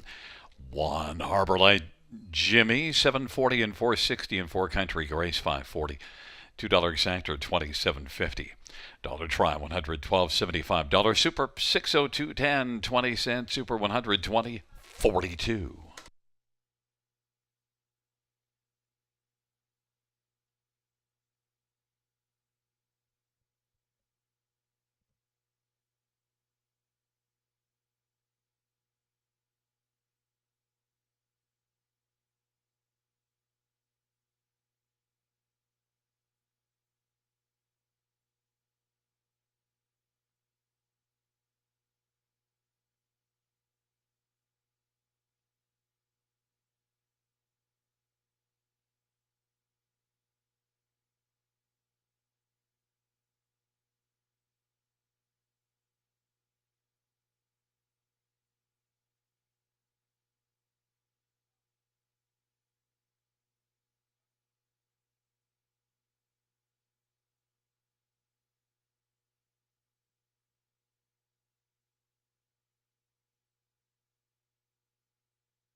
Ninth race order finish from the top. 3 place 2, 6, 7, 2 place 3, 1, 8, 4, scratch 5.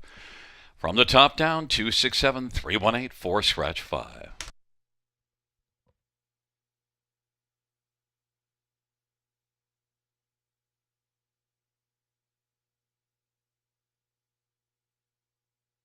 Hey kids, do you like to write stories or poems or draw pictures of horses? We're running 2 contests from now until August 31st with a total prize money of $3,500. For the Youth Literary Derby, Ontario students in grades 3 to 8 can submit either a short story or a poem with standardbred theme. Poems and stories are judged separately. If you like to draw, then the Youth Art Derby might be for you. This one is open to students in grades 3 to 12, and you can do a drawing or a sketch of anything standardbred related. Check out our website for more inspiration and more information, bgracingalliance.ca. Winback Farm of Ontario is home to outstanding sires, including three-time millionaire pacer tattoo artist who is new in 2025, the last great son of the legendary Sub Beach Somewhere and multiple stakes champion Beach Glass, Meadowlands Pace and Ontario Sire Stakes champion Lawless Shadow, and the richest pacing stallion in all of harness racing history, the great Hall of Famer Mick Wicked. Also standing at Winback Farm, Archangel, Better Than Cheddar, Betting Line, My MVP, and Trixton. For more information, visit winbackfarm.com.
There's a look at the Paddock camera presented by the Ontario Equine Education and Employment Program.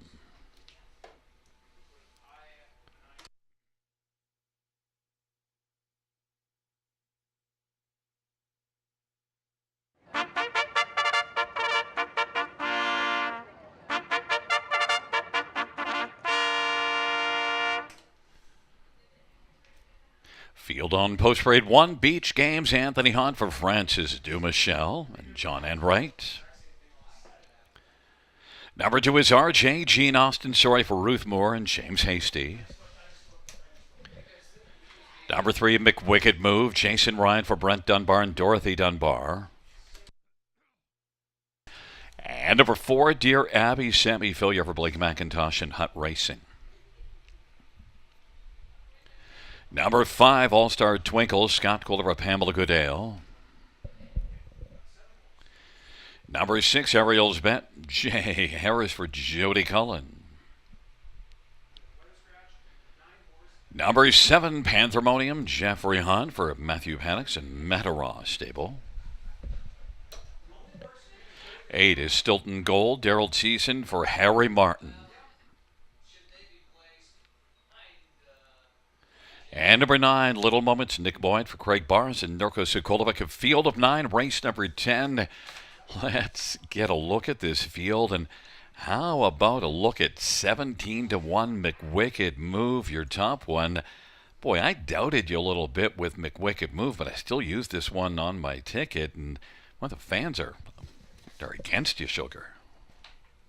Oh, they've got to come for her at some point. I mean, this is ridiculous. Though, number 2, RJ Jean, one of the favorites, if not the favorite, to complete the pick 5. McWicked Move, though, for me, I don't get that. 18-1 probably should be hovering around 7-2 with number 4, Dear Abby. Well, very competitive in each of the last 3. In the last one, most competitive of all of them, beaten just half a length and has the same post position, back in the same class. So, yeah, it just doesn't make sense. Number 4, Dear Abby, the one that I'm using on top, is one that was also close. It was right there with McWicked Move. In fact, they were basically right beside each other. Dear Abby also beaten half a length. She did a lot of work traveling first up for a long ways in her latest Daughter of Better Than Cheddar here. Still stayed on strong in the end. It just missed in 55-4. Blake McIntosh trainee, Sammy Fillion on board. For me, 3 and 4, 4-3, they were kind of popping off the page. Yes, I do have 2. RJ Jean pegged as a top 3 player, but I don't have her at 4-5. McWicked Move might have more upside because this will be just the 5th start of the year and one that won 4 times last year, whereas Dear Abby has 2 wins in 19. Number 2, RJ Jean, the one of your bunch of 5 that I thought might be the longest play. Well, I guess I was wrong about that. 4-5. Well, Austin Sorry is hopping on board. We know Austin likes to put them in play. He was on RJ Jean, this mare, at Grand River Raceway for a 54-2 victory back on June the 16th. And that was at a tougher level. So I see where it's coming now. She was a heavy favorite on that occasion. She only paid $280 to win when facing tougher at the River mid-June. And again, that was the last time Austin Sorry drove this mare. So now I see it, but do I like her at 4-5? I still can't get there. Yeah, I see it too, but yeah, definitely not 4-5. Number 7, Panthermonium. Well, what has she done wrong of late? 0.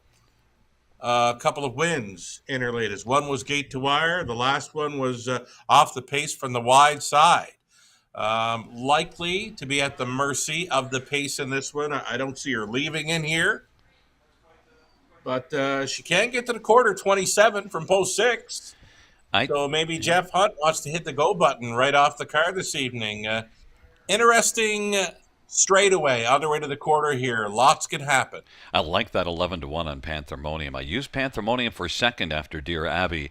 Number 1, Beach Games, and Anthony Hahn. This is one that won here only 2 races ago in a straight maiden. Moved up. Last race didn't work out, but certainly it could bounce back.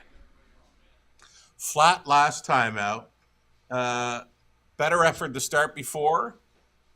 Maybe turn things around and show up tonight. The price is right for this one to upset. Daughter of Sunshine Beach. I wouldn't be leaving this one off the high five ticket at 15-1. And you mentioned, Scotty Calder with 3 wins. You'd throw this one in somewhere. I actually have this one for third. All-Star Twinkle, 12-1. Exactly. The hot hands. Chance for a walk-off. Grand slam. Coulter, let's go. Class drop, All-Star Twinkle, and last race was better than it looks on paper after that opening quarter. It's a field of 9 for race number 10.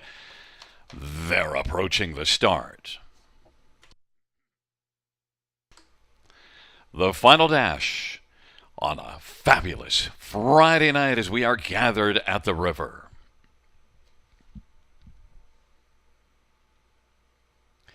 And the field is at the starter rough, and All-Star Twinkle is going to drive out. R.J. Jean, Dear Abby, McWicked Move is fourth, and then Panthermonium and Beach Games, and back to Little Moments, and then Ariel's Bet, and Stilton Gold. It is All-Star Twinkle and Scotty Coulter at 9-1 who has the lead.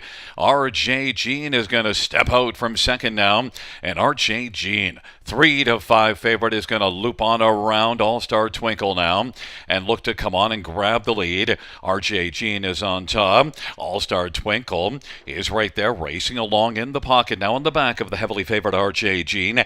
Dear Abby is third, then McWicked Move and Beach Games, and then it is back to Little Moments in Panthermonium and the trailing pair, Ariel's Bet and Stilton Gold, 27-2 opening quarter.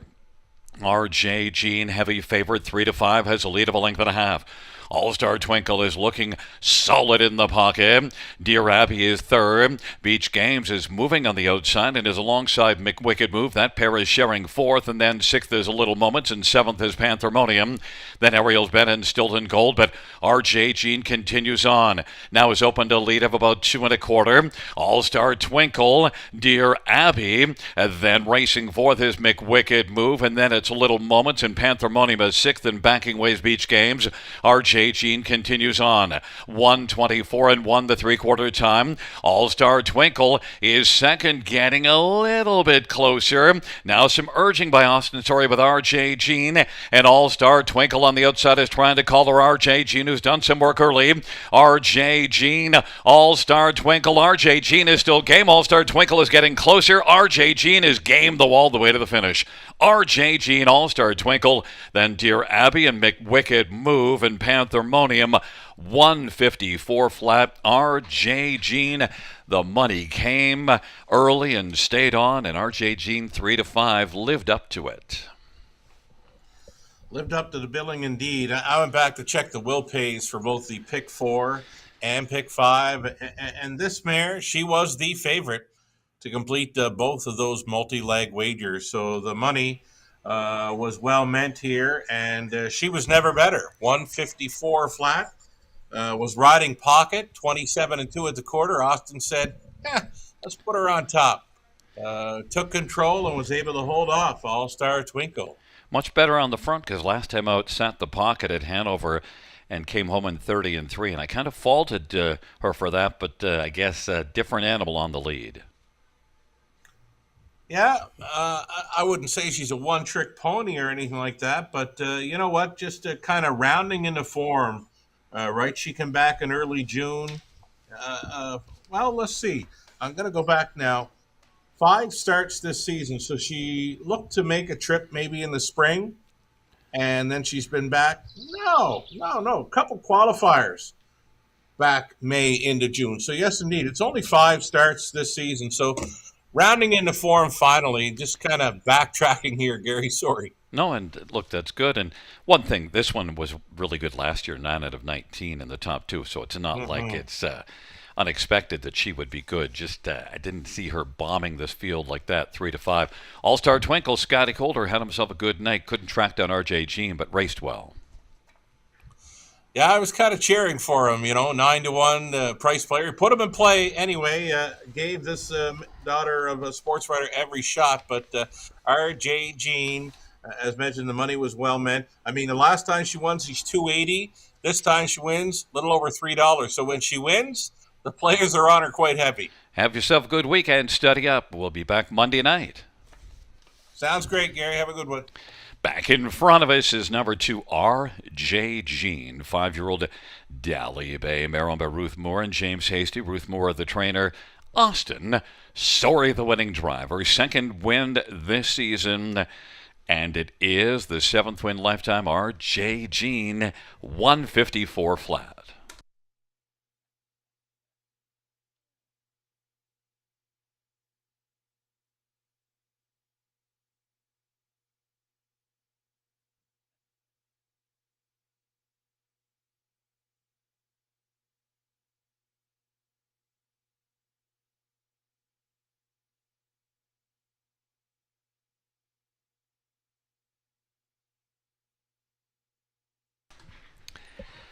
The 10th race payouts, number 2, R.J. Jean, 330, 290, 230, 5 All-Star Twinkle, 850, 440, and 4 Dear Abby, 290.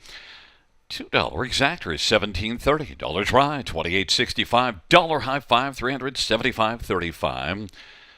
The double of 5 and 2 is $5.30. The dollar pick 3, $13.35. Dollar pick 4, $213.50, and a 20-cent pick 4, $42.70. Also on the next page, we'll have a pick 5 ticket. And it is a dollar pick 5 of $221.50. That 20-cent pick 5, $44.30.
Here is the 10th race order finish from the top. 914 327 586. That's 914 327 586 on the bottom. Well, fans, that concludes the live harness racing program for this Friday evening. Action resumes on Monday.